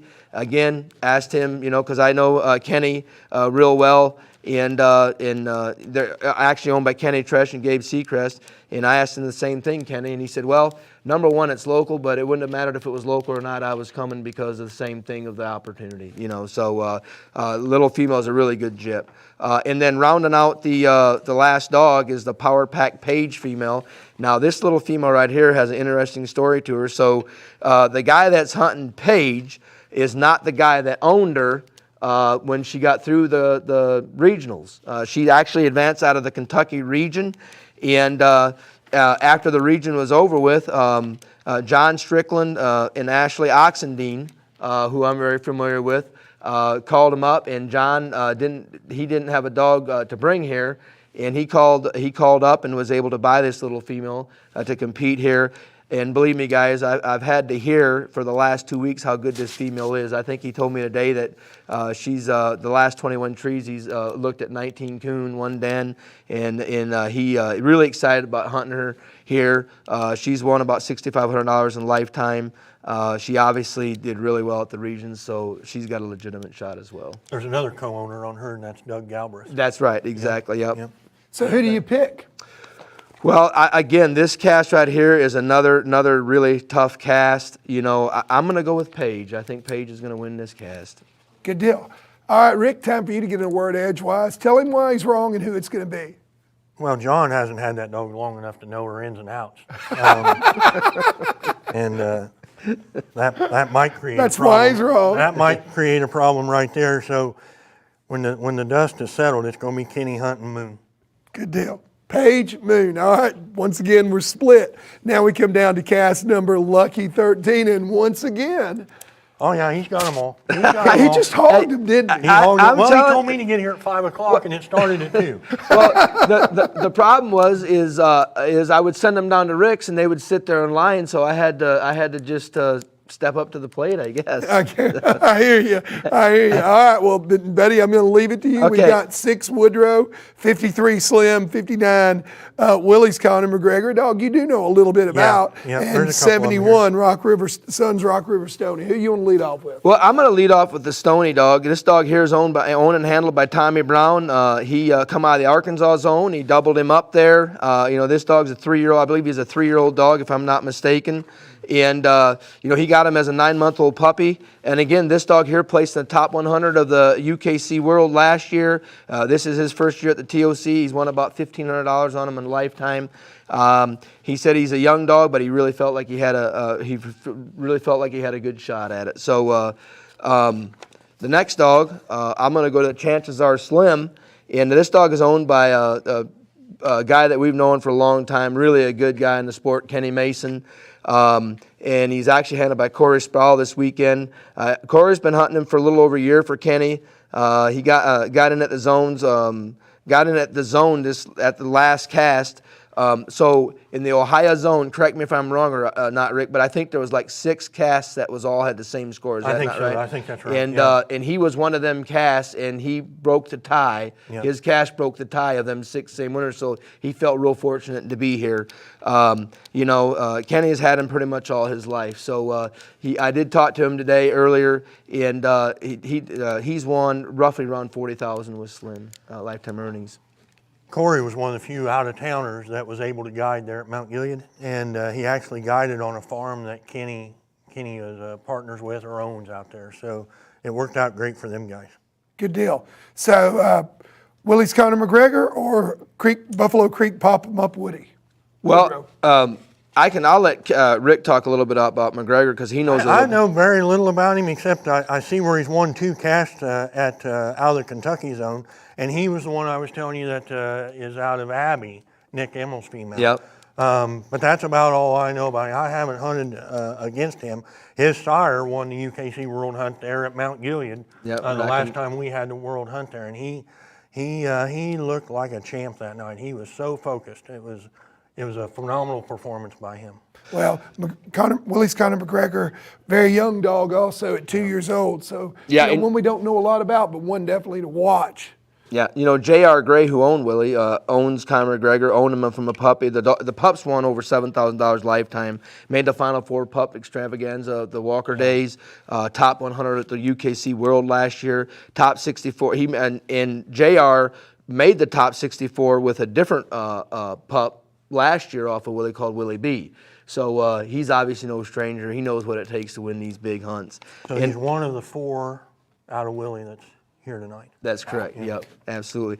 And the Buffalo Creek Pop 'em Up Woodrow. Now, I'm obviously a blue tick fancier, and I can tell you what has this dog not won. I mean, this dog's won blue tick days, Ash and Spring Hunt. He was 5th at the Winter Classic. He's got about $3,600 of lifetime earnings. He was 2nd in the PKC Breed Championship. He was actually the highest scoring blue tick in the 2020 World Championship. Made the top 100 the following year. This dog is really consistent. Again, he come out of the Iowa zone. What's he do? He doubles up. That's what gets him through. So long resume. Dog's very consistent. He's a 3-time Grand Knight. Yeah, 3-time Grand Knight. Yeah. So absolutely. Impressive dog. Who are you going to take here, Steve? Well, I'm going to pick McGregor. I think McGregor's going to win this cast. I do. This might be the only one he's got right all night. So we're going to, on Lucky 13, are we finally going to get some agreement? Are you going with McGregor too? Is that what that means? I'm not going to go with him. I think he's probably right, but I'm going to go with Woodrow. So if you think he's right, why are you not? You just can't bring yourself to it, can you, I'm not Rick? going to agree with him. I can tell you that much. All right, Woodrow, Conor McGregor, cast number 14. And we've got 3 more to go through before we take a break, guys. We probably need to move on.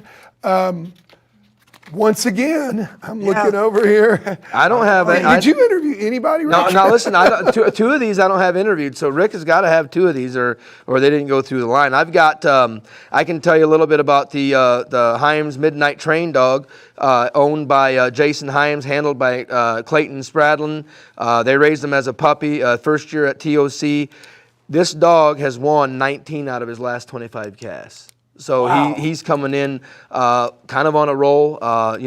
He didn't win the one night, but then got a cast win the next night with him at 925 in Kentucky, which is, it's a good score for there. Placed him second at Walker Days. So that's a little bit of what I know on him. The other dog is that Fast Track Alley, owned by Eddie Agner, handled by George. George is 17 years old. And George is Eddie's son. And so they made this trip up here together, and I can tell you, just to watch the excitement of George, and then talking to Eddie, his dad, this was a real proud moment for him that they, this is the biggest hunt he's been in. They raised this dog as a puppy, so it's one that they took from a puppy and raised. He won his cast in the regionals in the last 10 minutes to even get here. He's a junior in high school. He plays baseball, and he really enjoys that sport as well. So he was taking time off of that to come up here and hunt this hunt. So. And he's not, at 17, he is still, if I understand correctly, not our youngest handler in the field. Am I correct? No. We're going to get to that here in just a minute. But so that leaves us with Rose's Wild Dreamin' Echo and Rhodes Southern Blue Star. Either one of you guys got any insight on Echo or Star? I can tell you something that's really awesome. I didn't talk to Logan Rose. They actually called me on the way over here, and we was actually getting ready to come on set. But I'll tell you something that's really pretty awesome about this. So Rose's Wild Screamin' Echo is off of Knockout, okay? And what is significant about that? Knockout is also in this hunt. And we'll get to Knockout We'll get to Knockout in a minute. So so last year, Knockout made the top 15 and had a pup that made the top 15 last year. And they come back this year, and he has him in this hunt again and has a different pup. This Echo is a different pup that's off a Knockout that's in here. So this is a father and son that's going to be competing in it. I don't know a lot about the Echo dog. Didn't get a chance to talk to Logan, but you can see he doubled up at Kentucky to get here. So so that's what I know of him. Good deal. He had good solid scores, 350 and a 375. And finally, we've got Rose's Southern Belle Star dog that came to us out of Georgia through the Georgia Regional, owned by Darrell Rhodes, handled by Cole Sullivan, 450 plus on a single night. Any of you guys got any insight at all on Star? I didn't talk to him. I didn't get a chance to talk to him, but I can tell you, coming out of the Georgia zone with 450 plus, that's a solid score to get this far. Absolutely. Good deal. So, Rick, who do you pick? I'm going to go with Train. Good deal. I'm gonna been that Train. I'm gonna go with Fast Track Alley. He's 17 years old, and sometimes the youth just wins out. So I'm gonna go with Alley. Amen. Well, really and truly seeing somebody 17 years old coming out here as a handler in this too has got to make you proud. I mean, that's the future of the sport. So definitely going to be rooting for that young man and Alley myself. Okay, so we're at cast 15. 2 more casts to go before we take a break. I know that you talked. Finally. Stylish Brutus. And I had to go down and get him out of Steve's line to even talk to him. And here's a story here. I enjoy this story right here. Stylish Brutus, he was originally owned by Scott Dakota. He's owned by Dakota Scott, and Dakota got him from his dad. So they live up around continental Ohio, up around the Paulding area, that sort of thing. I got Dakota and a handful more of the guys to guide for us up there. It was a little bit of a drive from our Mount Gilead fairgrounds, but boy, do they have the coons. And Brutus won his first night with 1,075. And I contacted Dakota the next night, and I asked him, I said, are you even going to hunt Saturday night? oh yeah, he said, I'm going to hunt Saturday night. And I said, are you sure about that? And he said, yeah. I said, I don't want to put you down to guide if you're not going to hunt. And he said, yeah, I'm going to hunt. And so he entered, and we sent his cast up there, and it started raining. Well, he had 1075 on Friday. He was a virtual lock to make it to the top 96. So we left him in the truck, and the other 3 guys went out there, and they were all glad for it. They were all glad that he left old Brutus in the truck. Brutus, a $15,000 winner over his lifetime, top 4, final 4 of the 2020 UKC World Hunt the Year Rodeo one. And they raised that dog, and they have just done phenomenal with him. He's on a roll himself. He's done quite a bit of winning, and I think we'll see him advance to the next round. Good deal. All right, now I know dog number 60 is a dog that you're wanting to talk about here, Steve. Well, I actually, I called Chris up on the phone and talked to him quite a bit about the dog. And, by the way, dog number 60 is Old South Stylish Knockout, the knockout dog. The knockout dog that sired, that has a pup in that's Echo. You know, he was in the top 15 here last year, had a pup off of him last year that made the top 15. I actually interviewed these guys at Autumn Oaks. They was in the Grand 16 at Autumn Oaks as well. And so something that's pretty neat about this dog. So he's he's a little older dog. I think he's if it says he's an 8-year-old, he's an 8-year-old dog. Yeah. They've actually titled this dog out in 5 different registries. Something that's pretty neat. So that was just something he wanted to do or whatever. He's a Grand Night Champion 3 in UKC. He's won. He's won in. I think he told me 6 or 7 different states with him. Pups off him won well over $60,000. So this dog right here is obviously he's got a legitimate shot. He's very consistent. 8 years old. He's still in his prime, and so excited to be here. Absolutely. Cool. And next, dog number 82, a wipeout dog, Wipeout Space Cowboy. Rick, I believe you pulled this one. A little bit of history here. We'll just mention the words Barry Kitty, because Barry had this dog at one time. And I talked to Jeff here earlier today. 5-year-old dog. He was second to Super Stakes one year. He's been passed around a little bit, I think, and he's a typical wipeout dog. Gets through there, hard hunting dog. You spend a lot of time walking to him when he gets treed, and he has the raccoon when you get there to score on. He was a double cast winner in Georgia. We just keep talking about what a tough zone that is, and it takes a tough dog to get through that. But yeah, I talked to Jeff a little bit. He's a Grand Night Champion. He's a son of Wipeout Weapon, and he's another one of them ponies that when he brought him up here, he was just a giant of a dog. I think they've got a good shot as well as reaching past this first round. Good deal. And speaking of Georgia and how tough it is, last in this cast, number 88, Roberts Backwoods Quinn, a dog that put up 900 plus points in Georgia. Can you tell us a little bit about Quinn? I didn't get a chance to talk to them guys. I don't know if Rick did or not. I did not. Some of them guys, when they come up in the line or whatever. Yes, I did. I do. Okay, perfect. Yeah, sorry about that. Roberts Backwoods Quinn. Let me get my notes here about let them guys slip through. He's a 2017 model, and he's owned by Jason Roberts, Pelzer, South Carolina. And what I did get out of those guys, 5-year-old dog, cast win on Saturday night, 900 plus. They raised her. She's a Grand Night Champion twice, and it's kind of an odd story. I apologize for not remembering it, but the odd story is that they picked her because she had a black mouth. The roof of her mouth was black.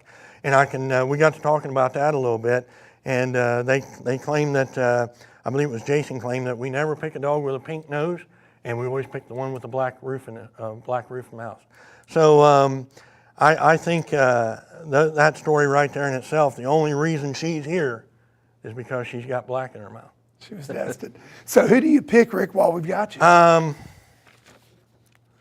Oh, he's thinking about it a little bit, Steve. No, I'm not thinking about it. I'm going to go with Brutus.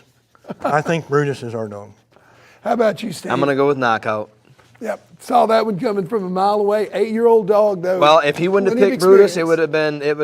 If he'd have picked Knockout, I'd have picked Brutus. But hey, all 4 of them dogs are capable of winning for sure. Great. Finally, our last flight before we take it to break again. Number 16, cast 16. Pardon, our last cast before we take it to break.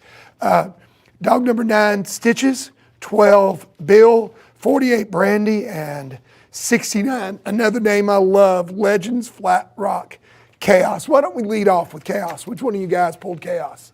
I did. So Chaos is owned by Emilio Galvin. He raised him as a puppy. It's his first year at the TOC. He's a 3-year-old. Pretty confident coming in there. He said he's looking fair, and asked him, what brought him to the TOC, and he says opportunity. He said to be able to come. We heard that over and over sentiment, and he's seen some of his friends had come, and he had to come check it out. So real excited to be here. Yeah, very, very nice young man. I got to talk to him for a minute too. Just one of those fellas that was very, very happy to be here. One that it wasn't just all about the money and the ability to win a lot. Of course, he was excited about that, but you could see he was happy to be here in the group. And speaking of the group, one of the things a little different about this Cast 16, Rick, you actually pulled 3 of the 4. I actually got 3 of them. I don't know how that happened, but I did. Who you want to start I think when with? Jacob Humphreys hit the deck there, he come straight to me. And Jacob and I go back a long ways. We've had a decent friendship for years. And he's got a dog here, Snitches Get Stitches. I didn't ask him about the name. I wasn't sure how that dog got the name. Wasn't sure if it would be legal to put it on here or not. Won 2 rounds last year at the TOC, I guess. And had 2 cast wins at the Iowa zone. Jacob is from Iowa, so he was more or less at home whenever he picked his zone to go there. She's 6 years old, and they raised her. He sold half of her to William Cochran later on in life, but there's a pair right there that's been around together all her life. Speaking of another one that was raised from a pup, number 12. Yeah. Pawnee Bill, I believe this is another one. And Blueton Coonhound, 2016 model, and owned by Greg Gooden. They're out of Oklahoma. He went to Iowa, 2 cast wins there, 175 plus 1 round and 300 another. And like you said there, he suffered through pneumonia at the regionals. And didn't think that they even had a shot of doing any good there, but through medication and stuff, they got him through that with and competing here this weekend. So they're kind of like a story like Willow was. They're maybe hunting on borrowed time, but they're here. Good deal. How about 100 proof Brandy dog? Those guys, yeah. Charles Kohlmeyer is the owner, and what a fine fellow Charles is. Kind of a quiet, reserved guy. I know a little bit more about Charles because he bought the Johnny B. Good dog out of our country from Don Dunlap and Benny Phipps, and Charles and I got to talk about him a little bit today, and Charles is real happy about his reproduction going on out of that dog there. He's doing a fine job there. 100 proof Brandy goes back to, she's out of a dog called High Gear. And she goes back to the 100 proof dogs that I believe the Haddons had down there in Kentucky. And I actually had a couple of those 100 proof dogs myself, and I thoroughly enjoyed them. I had 2 good dogs with them guys, and they were fine dogs. This dog here tonight, handled by Dirk Bertram, 925 plus out of the Ohio zone, and on a single cast win. Good deal. Who do you pick, Rick? I'm going to go with Brandy. Good deal. So, Steve? I'm going to go with my buddy Jacob Humphreys with Snitches Get Stitches. I've hunted with her. I've hunted against her. I've judged her. This little female is a tough outfit. She can treat them coons, so I'm going to go with Stitches. Good deal. So, folks, that we're 2/3 of the way through our field here. We went through our first 16 cast out of 24. Stick with us, though. We're not going anywhere. We're going to take it to break for just a couple of minutes, and then we'll be right back here with our expert commentators, analyst Steve Burkholder, Rick Stretch. Guys, look forward to hear what you have to say about this last third of the field. But first, let's go to break. Did you know that your monthly subscription to Coonhound Bloodlines comes packed with upcoming UKC event information, official UKC event results, and articles of interest about coon hunting? It sure does. Read about the top competition hunters and hounds, as well as stories about pleasure hunting and bench show hounds. Subscribe today or renew online at shop.ukcdogs.com.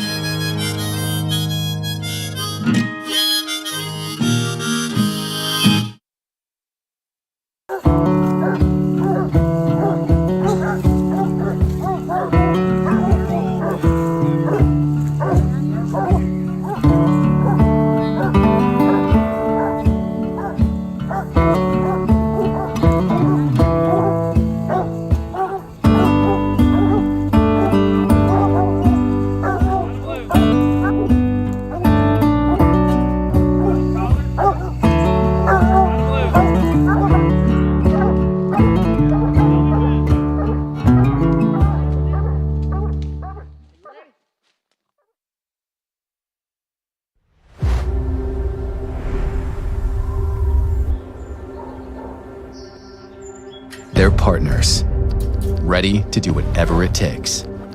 Athletes that pound for pound can outrun, outwork, and outperform anybody you're watching on Sunday. No contract required. You don't waste that kind of potential.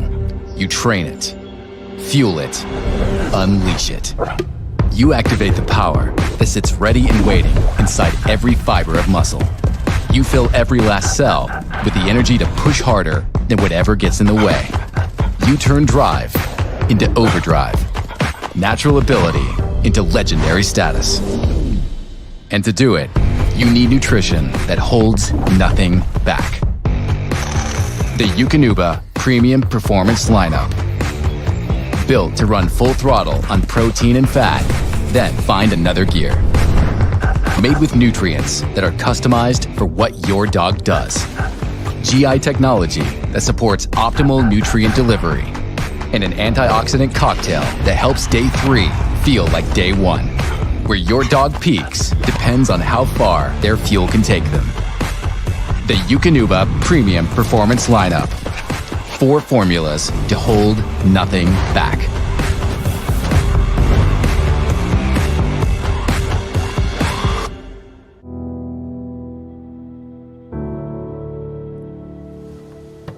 I used to play music, played in bands when I was younger. I remember the very first time I ever went on stage, and the first time I'm playing in front of a real crowd. I walk up to that stage, to that trailer, and all of a sudden I feel my knees knocking against the side, and I'm like, oh my God, I'm getting butterflies here. I get that same feeling, especially in a hunt that is a big deal. It's one thing just to participate at your local club, but when you come to an event like the World Championship was always one of those for me. This is an important event, something that you put a lot of work into with your dog, and now the time is here and you hope your dog is going to perform like he had been, you know. Get out of the truck, go back, get your dog out, pet him up a couple times, you know, talk to him a little bit. And here we go, and then it's like you just feel those same type of butterflies. And I always thought that it's good to have butterflies. If you don't get a little bit of that excitement, you probably don't have that passion.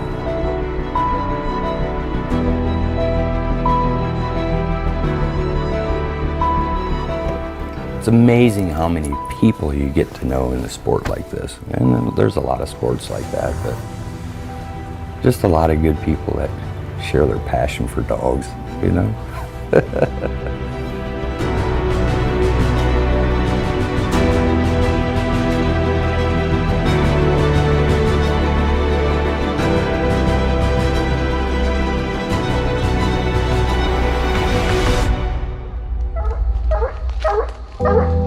Tell me when. Ready when you are. You ready?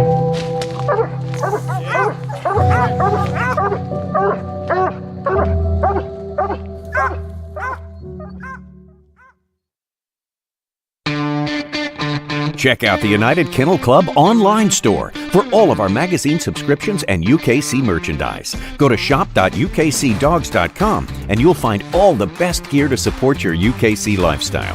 Snag a new hat, hoodie, or t-shirt and subscribe to our many publications, including our world-leading Coonhound publication, Coonhound Bloodlines.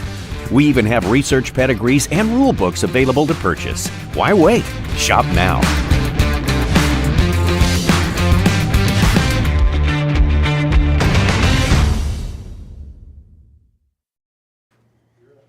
Welcome back to the United Kennel Club Tournament of Champions here in Greencastle, Indiana. I'm your host, J. Paul Jackson, along with our expert analyst, Steve Burkholder and Rick Stretch. And for those of you guys that might just be joining us tonight, we're here Friday night at the TOC, $250,000 purse, $50,000 going to the winner tomorrow night. We had 96 dogs qualify to be here. Unfortunately, 94 actually made it. We lost, of course, one that stings a little bit. Sorry to put a little lemon juice in the wound. One dog going in season, your dog, and one other, but we have 94. broke them down into 24 casts, 22 of those 24 casts having 4 dogs each. We have 2 casts that only have 3, of course, and we've been going through a little bit of bracketology, if you will, breaking it down, these guys picking their winners and telling us a little bit about the dogs. Right now, we're 2/3 of the way through the field, and we're coming to cast number 17. Now, this is another cast that's a little bit special because it is a 3-dog cast, but it's also special because I'm sure we're going to hear a lot about one of the 3 dogs in the cast from one of our expert analysts. Use all of our time up on this.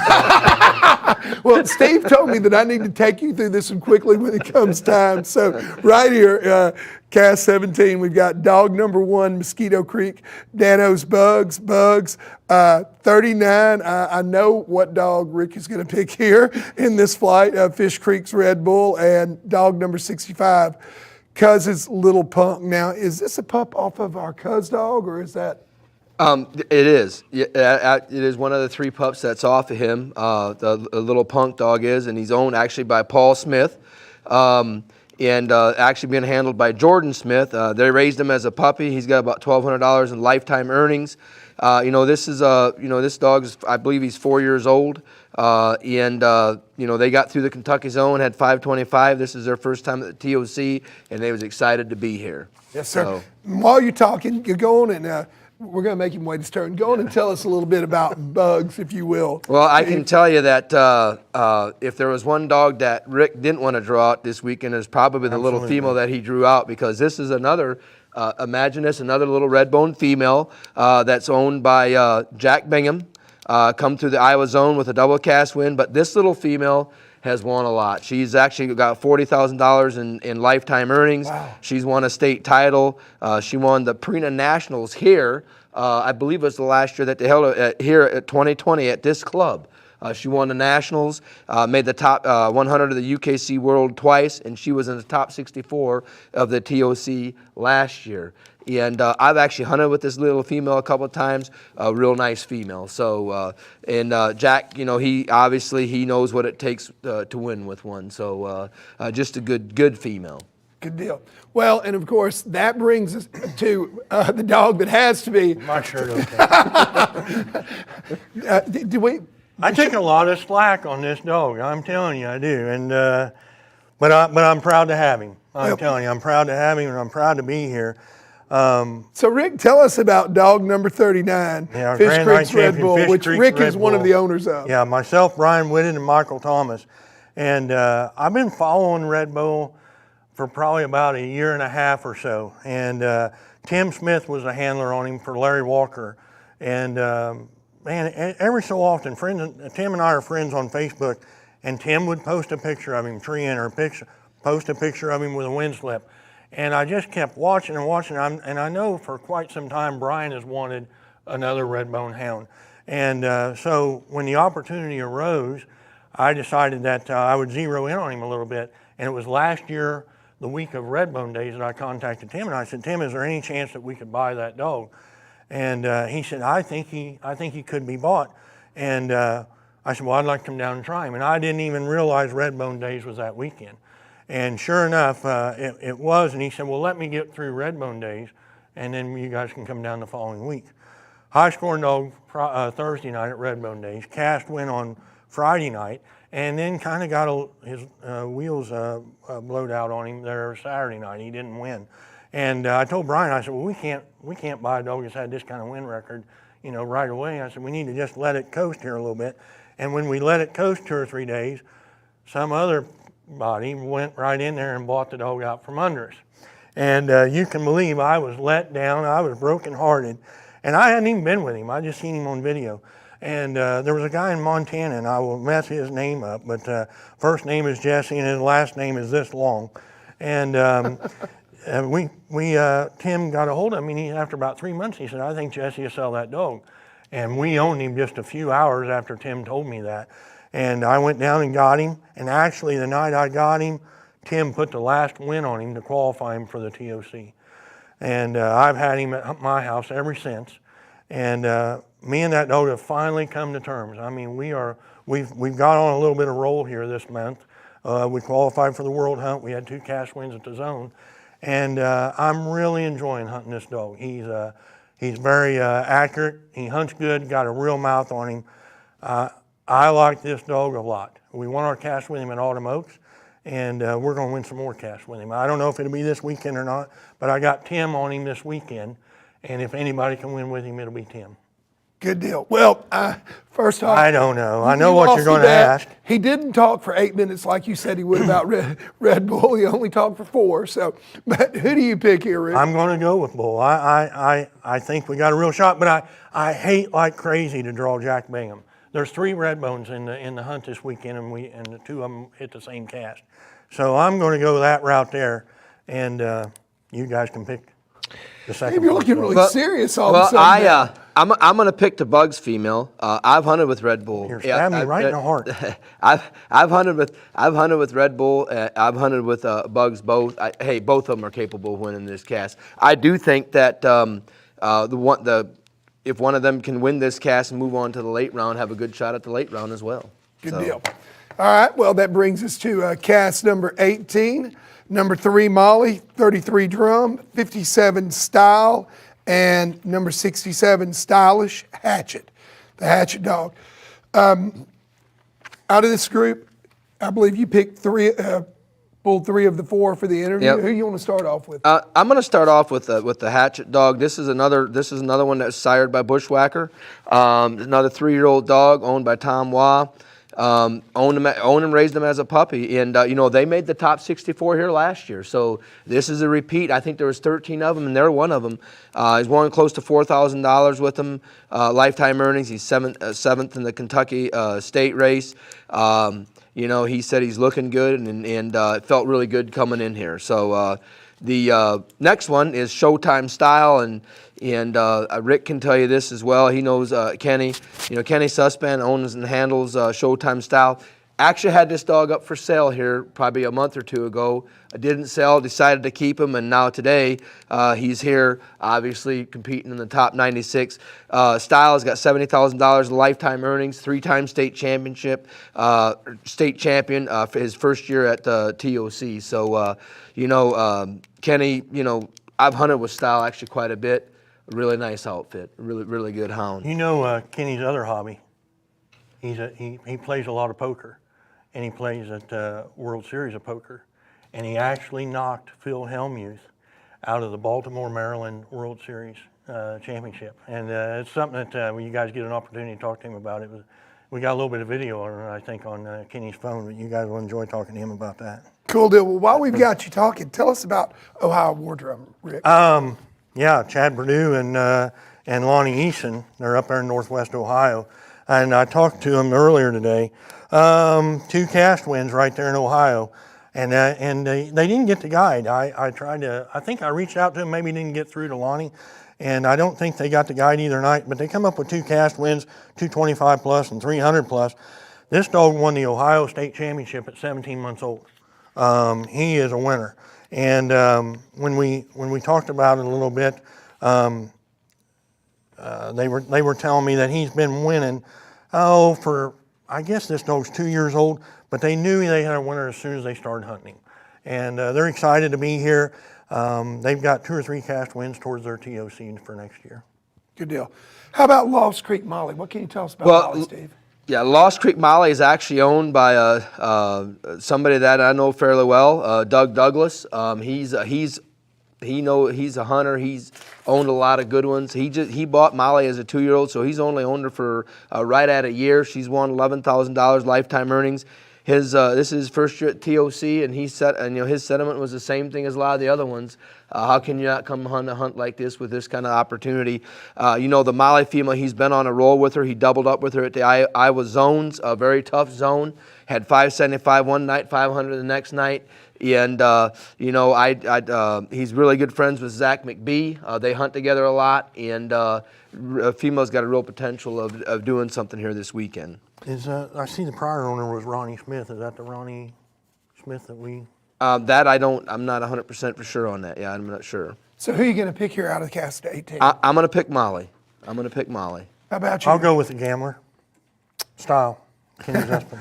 Yeah, you got to go with the guy that plays in the World Series of Poker, right? I mean, That is right. Yes, sir. So cast number 19 that we're coming to here. If I'm not mistaken, you didn't have all these, did you? It's like 2 casts in a row, so he's going to make fun of me, but it is what it is. So Steve got to interview every dog in this cast, or every handler in this cast with their dogs.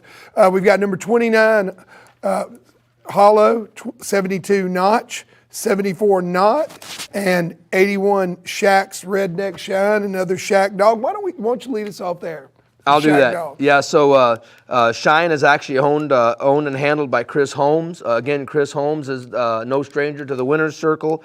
This is a 2-year-old dog off of Shack. I raised him as a puppy. He's got over $12,000 in lifetime earnings.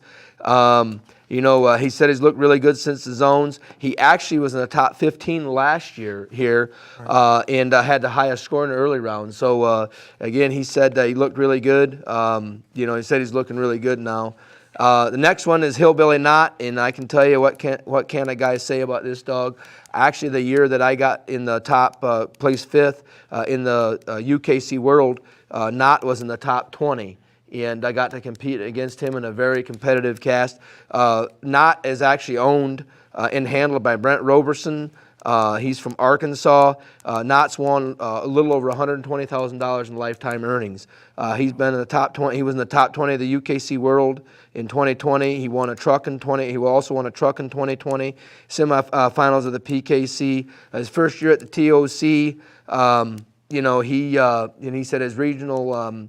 The reason he went to the regionals is because it was close, but he was glad to be here once he got here. So the dog is definitely he's definitely a contender. The next dog is Kansas Top Notch. That's owned and handled by Blaze Bauer. Again, Blaze Bauer has a long resume of owning some really, really good dogs. It's a black and tan, 2-year-old black and tan. He raised him as a puppy.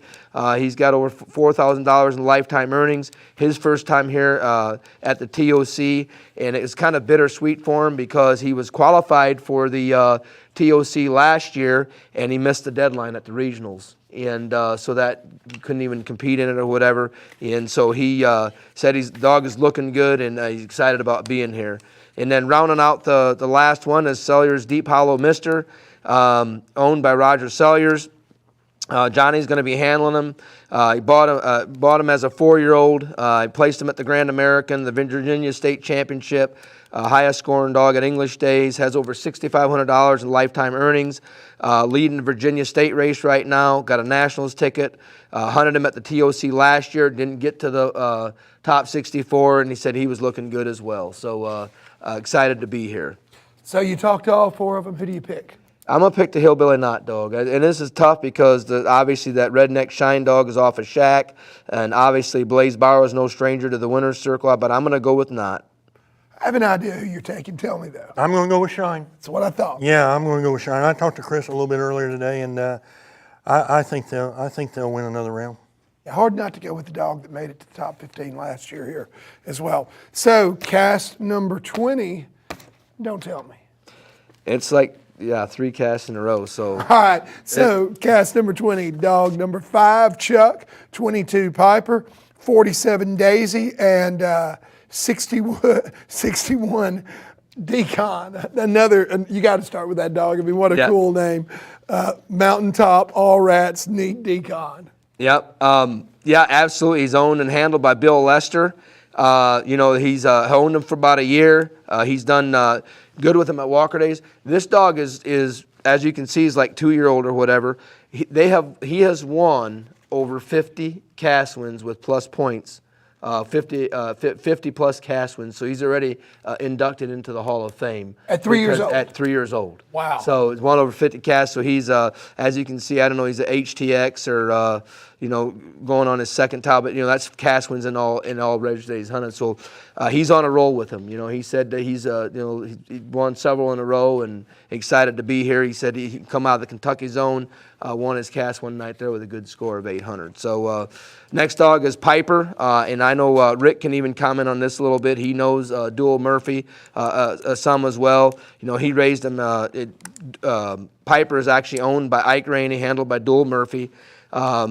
Dual raised her as a puppy. She's got over $10,000 won in lifetime earnings. Won at Walker Days last year. I think she won Walker Days last year. Correct me if I'm not wrong on that, Rick. Pretty sure she won Walker Days. Is what he had shared anyways, and made the top 8 this year. She was a Final Four of PKC truck hunt, so obviously a little female that's very capable. Kansas Chuck is another dog that's Blaze Bauer actually cones her with Troy Cornwell, and I didn't interview him. Maybe I you did, talked Rick. to Troy a little bit there. He come by the table there. I think he went right on by you for whatever reason, but they've had that dog since he was 14 months old, I believe. I'm telling you correctly on that. 2 cast wins in Iowa, 200 plus, 625 plus. He's a 2018 model. He's a little peculiar looking dog. They say that he's got a monkey face.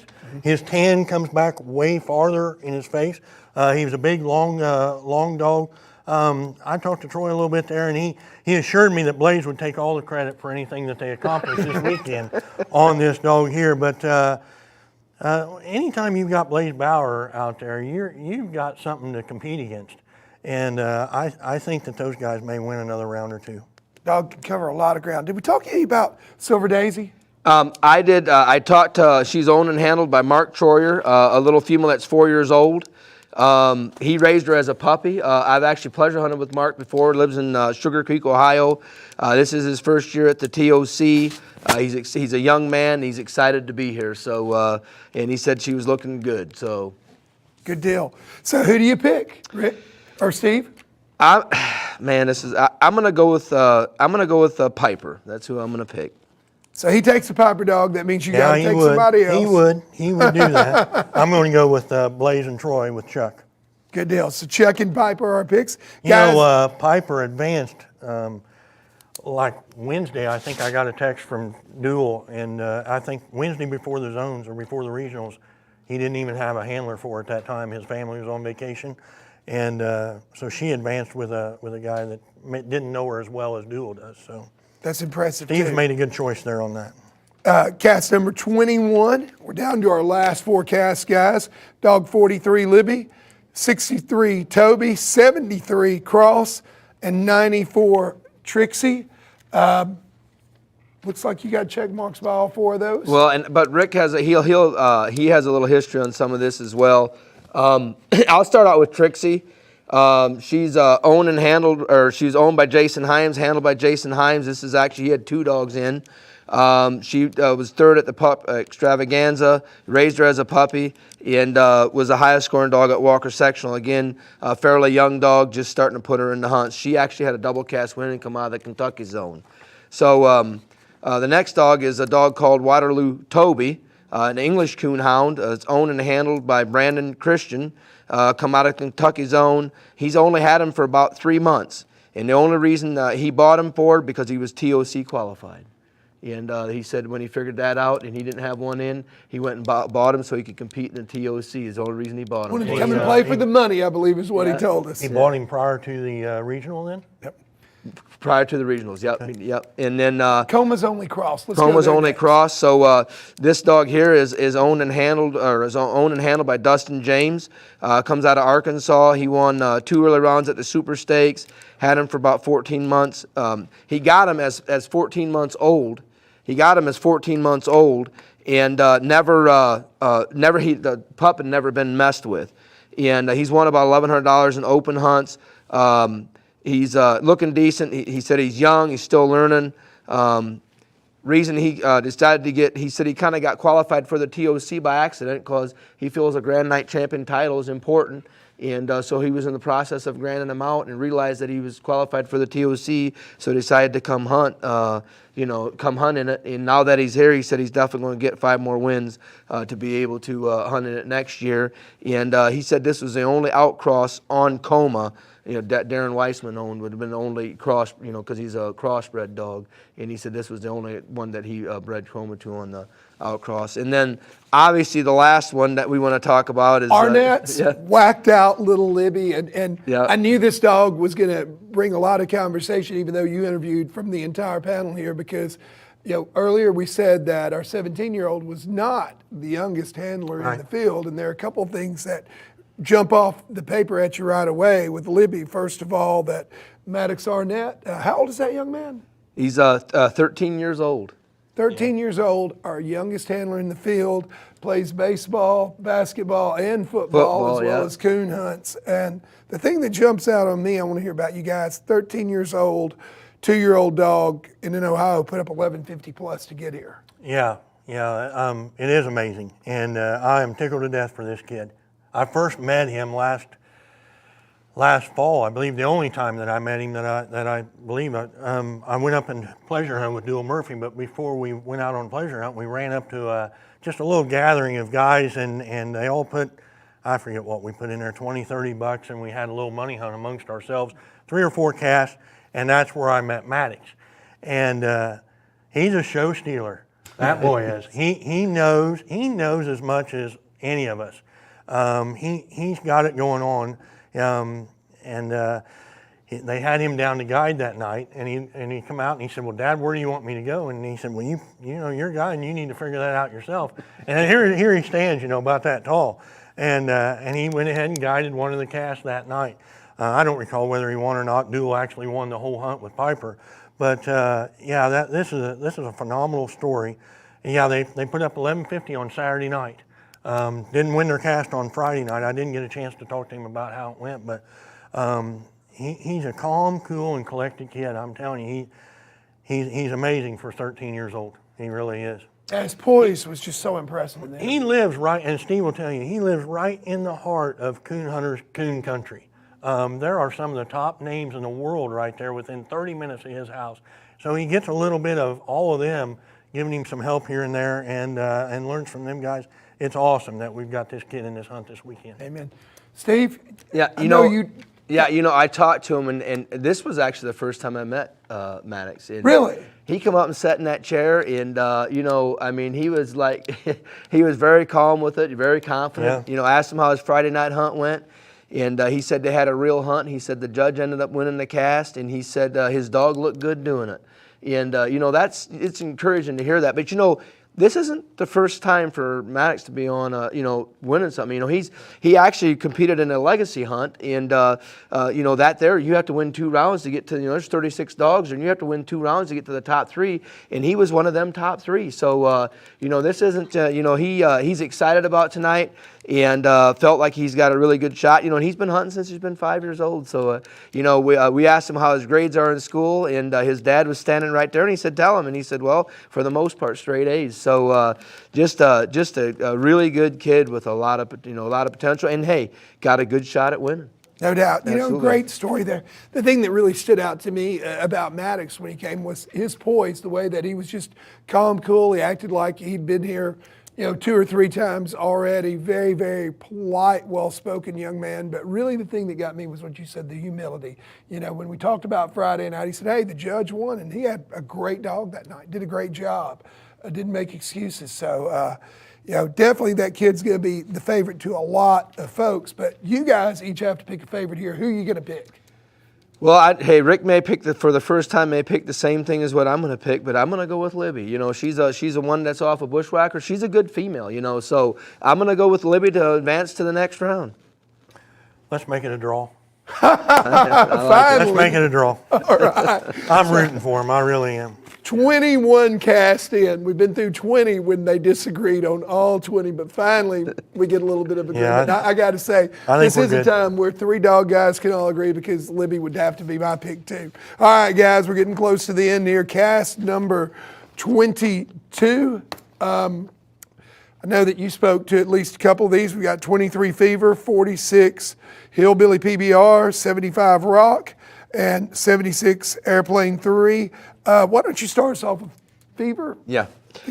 So Ramblin' Fever is owned by Robert Berry, handled by Anthony Allen.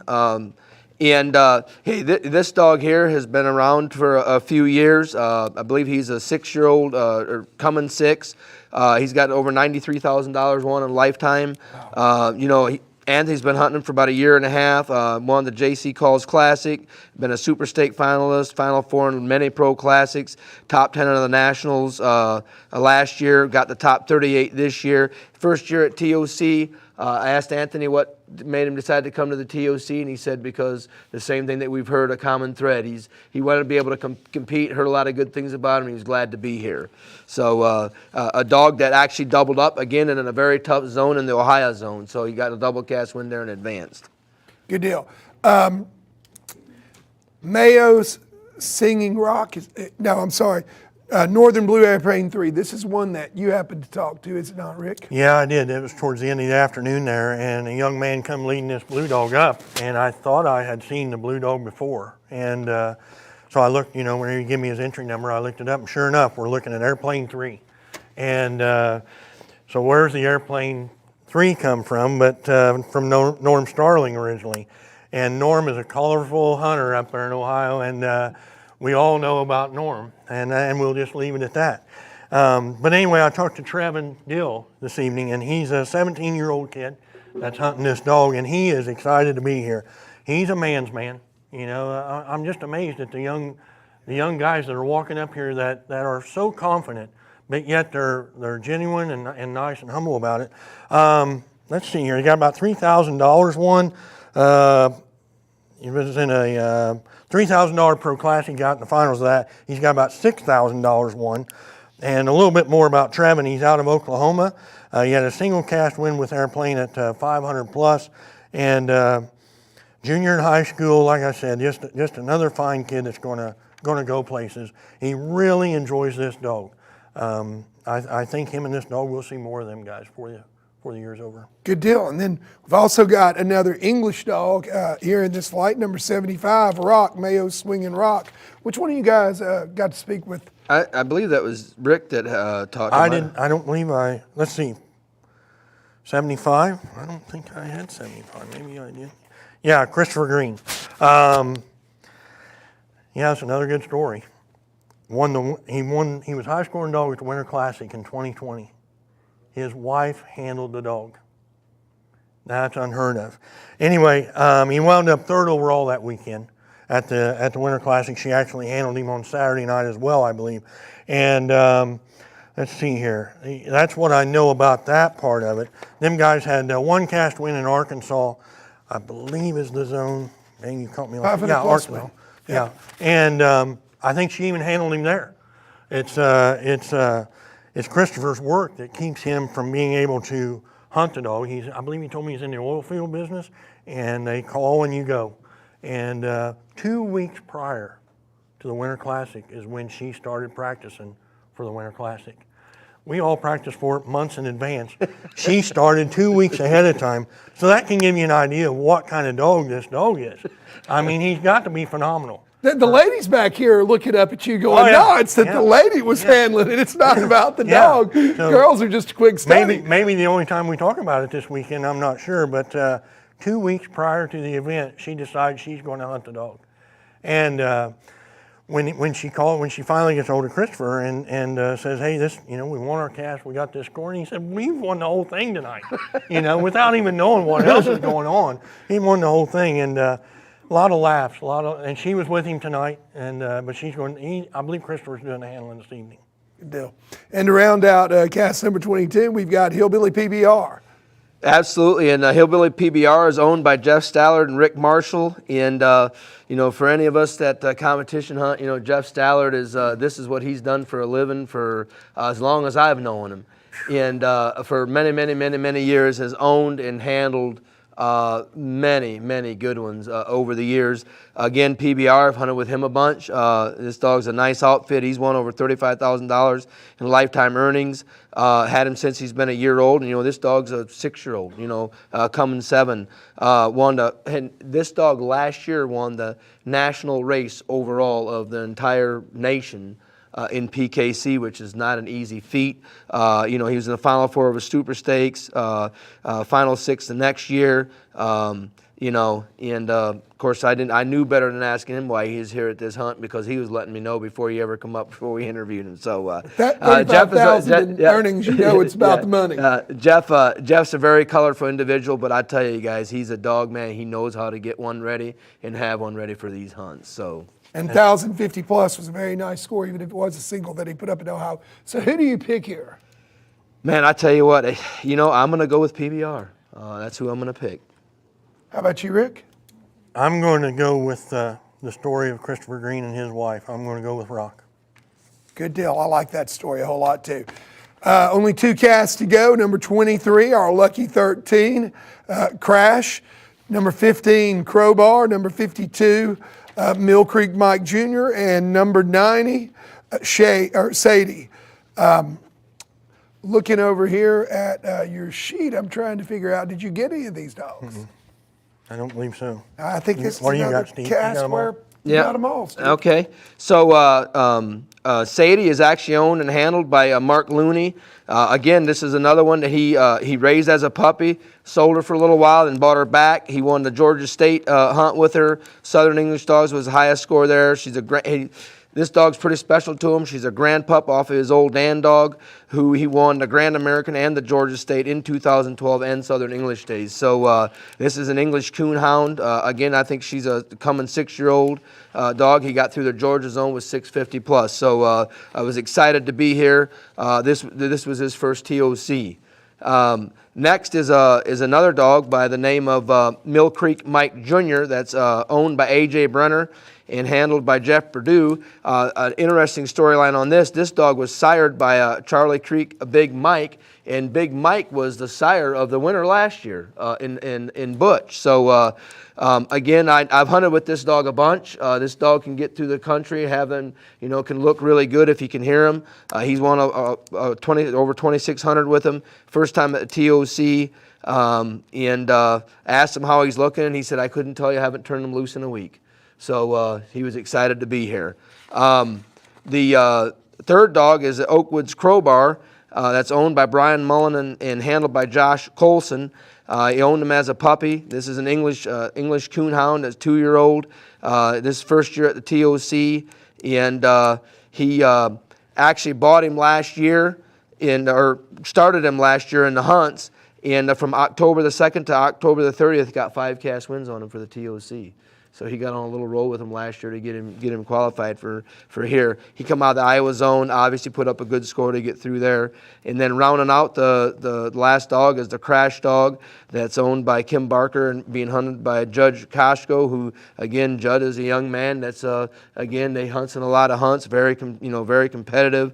And he bought this dog, this little dog, simply because she was already qualified for the TOC. That's the only reason he bought her for. So heard that a few times this weekend. Yes, sir. Only been hunting her for a couple months, and he made the top 64 with Maggie last year, and got beat out in this round by 25. So he was hoping tonight's a little different. So that kind of rounds out that field. Another really, really nice young man, one that favorite of a lot of folks. But speaking of favorites, time for you guys here in cast number 23 to each make a pick.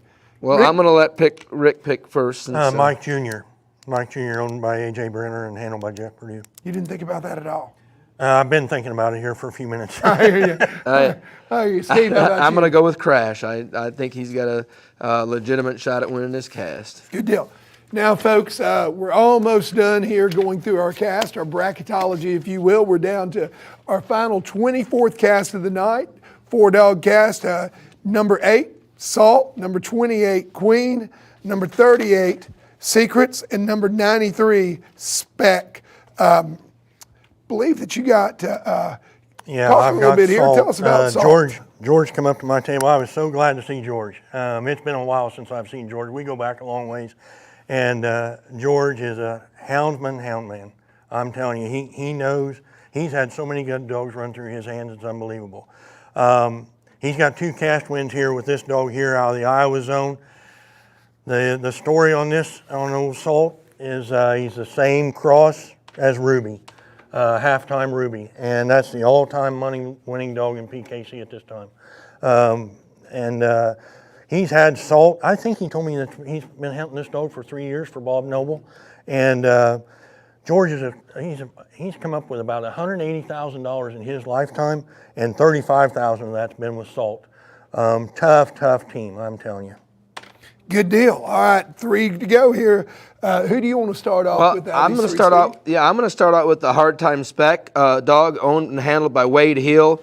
Super excited to be here. Bought him in July. His first year at the TOC, and he shared with me the last time he was here was in Greencastle when the World Hunt was held here in 1994. He made the finals that year in 1994, and he hadn't been back to Greencastle since. So he said it was kind of a special memory for him. I believe he got in the top 20 that year. I know the night that they was hunting, he said a really huge rainstorm or something come up that night, storm and bad or whatever, and it just things didn't go good. He said his dog is looking good, and he said it was kind of brought a little old memories on him being back. And then he was happy to be here. Absolutely. And then the next dog we're going to talk about is Too Many Secrets. And, this little female is no stranger to the winner's circle. She's got over $7,000 in lifetime earnings. Made the Final Four in the UKC World Hunt, I believe the year that Willie won it in 2018. Yep. This is his first year hunting in it. Last year he was I believe he was one of the main judges here. Tyler Pettit. Sure all weekend, yeah. So all weekend. So he's actually hunting. So that's 2 of them. Cody Carter and Tyler Pettit both are hunting in this year, and they helped out put this hunt on last year. So good to see them guys be able to take their turn at having a crack at winning this thing. And I really believe that she's got a good shot at winning this. Then the Ed's White Oak Queen 2 is owned by Dick Brothers and handled by Bobby. Dick Brothers has been around this game for a long time. Dick had a stroke here about a little over probably a year ago, maybe close to 2 years ago. Close to 2 years probably. And he's in his 70s and he's still out here, still enjoys these hunts. Very stiff competitors, had a ton of good dogs over the years. He's owned this female for about 6 months, and he said she's a first type of dog, and she's got a shot at winning this thing. I believe he had Hall of Fame Walker Male this year at I believe you're Walker right. Days with Mac, I believe. Yep, I believe you're right. Yep. Well, good there. There you have it. Cast number 24. Guys, one last time. Who you going to pick, Steve? Salt. Salt's your dog? How about it, Rick? You're looking like you really wanted Salt. You should have asked me first. You could agree one more time. I'm going to disagree and go with the local. What Tyler a surprise Pettit that and is. Tyler Pettit and Secret. I tell you, Tyler did do a great job last year. Oh, It was absolutely. a pleasure to work with that young man. So, guys, there you have it. 24 casts, 94 dogs have gone out tonight. As a matter of fact, they're probably starting to get a little bit close to wrapping it up. And we're about to wrap it up here, but before we do, a little bit of housekeeping. First of all, we are going to wrap up the live stream for the night, but we'll be coming right back tomorrow night, 8 p.m. Eastern, 7 p.m. Central. I'll be back along with our 2 experts here, Steve and Rick. But even though the coverage is ending right now for the night, if you'll take a look there, you can see that we're going to continue on. You can follow us, of course, here on our YouTube channel, youtube.com/UKC Dogs. But also we have our other social media outlets at UKC Hunting Ops. Throughout the rest of the evening, both on Facebook and on Instagram, we will be giving you guys updates. We'll let you know who made it. I believe that Alan will be posting the 24 finalists on there shortly as they go back Alan out. and Trevor both, I Yep, believe, yeah. Alan, Trevor both will be doing that. And then, we've got another hunt coming up. We've got the 24 going out, and we're going to take this group of 24 and they're going to cut it down to 6. So we're going to continue on social media into the wee hours of the morning. We'll have it posted on our social media platforms before the sun comes up, who those final 6 are going to be. And speaking of those final 6, tomorrow night we'll be going out on 2 hunts. On the first hunt, we'll have a little bit of a different story from last year. We're going to have in our semifinals 2 dogs in each of the 3 casts going head to head. And we're going to be covering all that. We're going to be breaking it down. We're going to be getting results from the field. Of course, these guys are going to let us know and analyze the action as the scores come in. We're going to be feeding that to you. Hopefully, we're also going to get you some live stuff from the field during the semifinals, kicking off at 8 o'clock tomorrow. But when that hunt is done, we're not done. We're going to go to our final cast. 3 dogs, 6 go head-to-head to break it down to 3, and then we're going to be coming back at you about midnight tomorrow night when we kick off that final hunt of 1 cast, 3 dogs, and before the sun comes up Sunday morning, some lucky team with some skill too, it isn't all luck for sure, is going to be getting a check for $50,000. So please come back tomorrow night. Tune into the live stream. We're going to be here for hours and hours, and we're really looking forward to that. And keep on following on social media. Want to thank our great partners that make this possible, Eukanuba and Dogtra, all of the people around here. Got to give a shout out for the crew out at our venue, 3 Fat Labs, and the entire community of Greencastle, Indiana. A beautiful, beautiful area. Wonderful place to be here in late April for the United Kennel Club Tournament of Champions. For our expert analysts, Steve Burkholder and Rick Stretch, I'm J. Paul Jackson, your host. We'll see you tomorrow night at 8 o'clock. Thanks for being with us. The United Kennel Club's Tournament of Champions has been brought to you by our official performance dog nutrition partner, Eukanuba. Fuel up, train hard, get after it. And by our official GPS collar partner, Dogtra. Make every dog exceptional.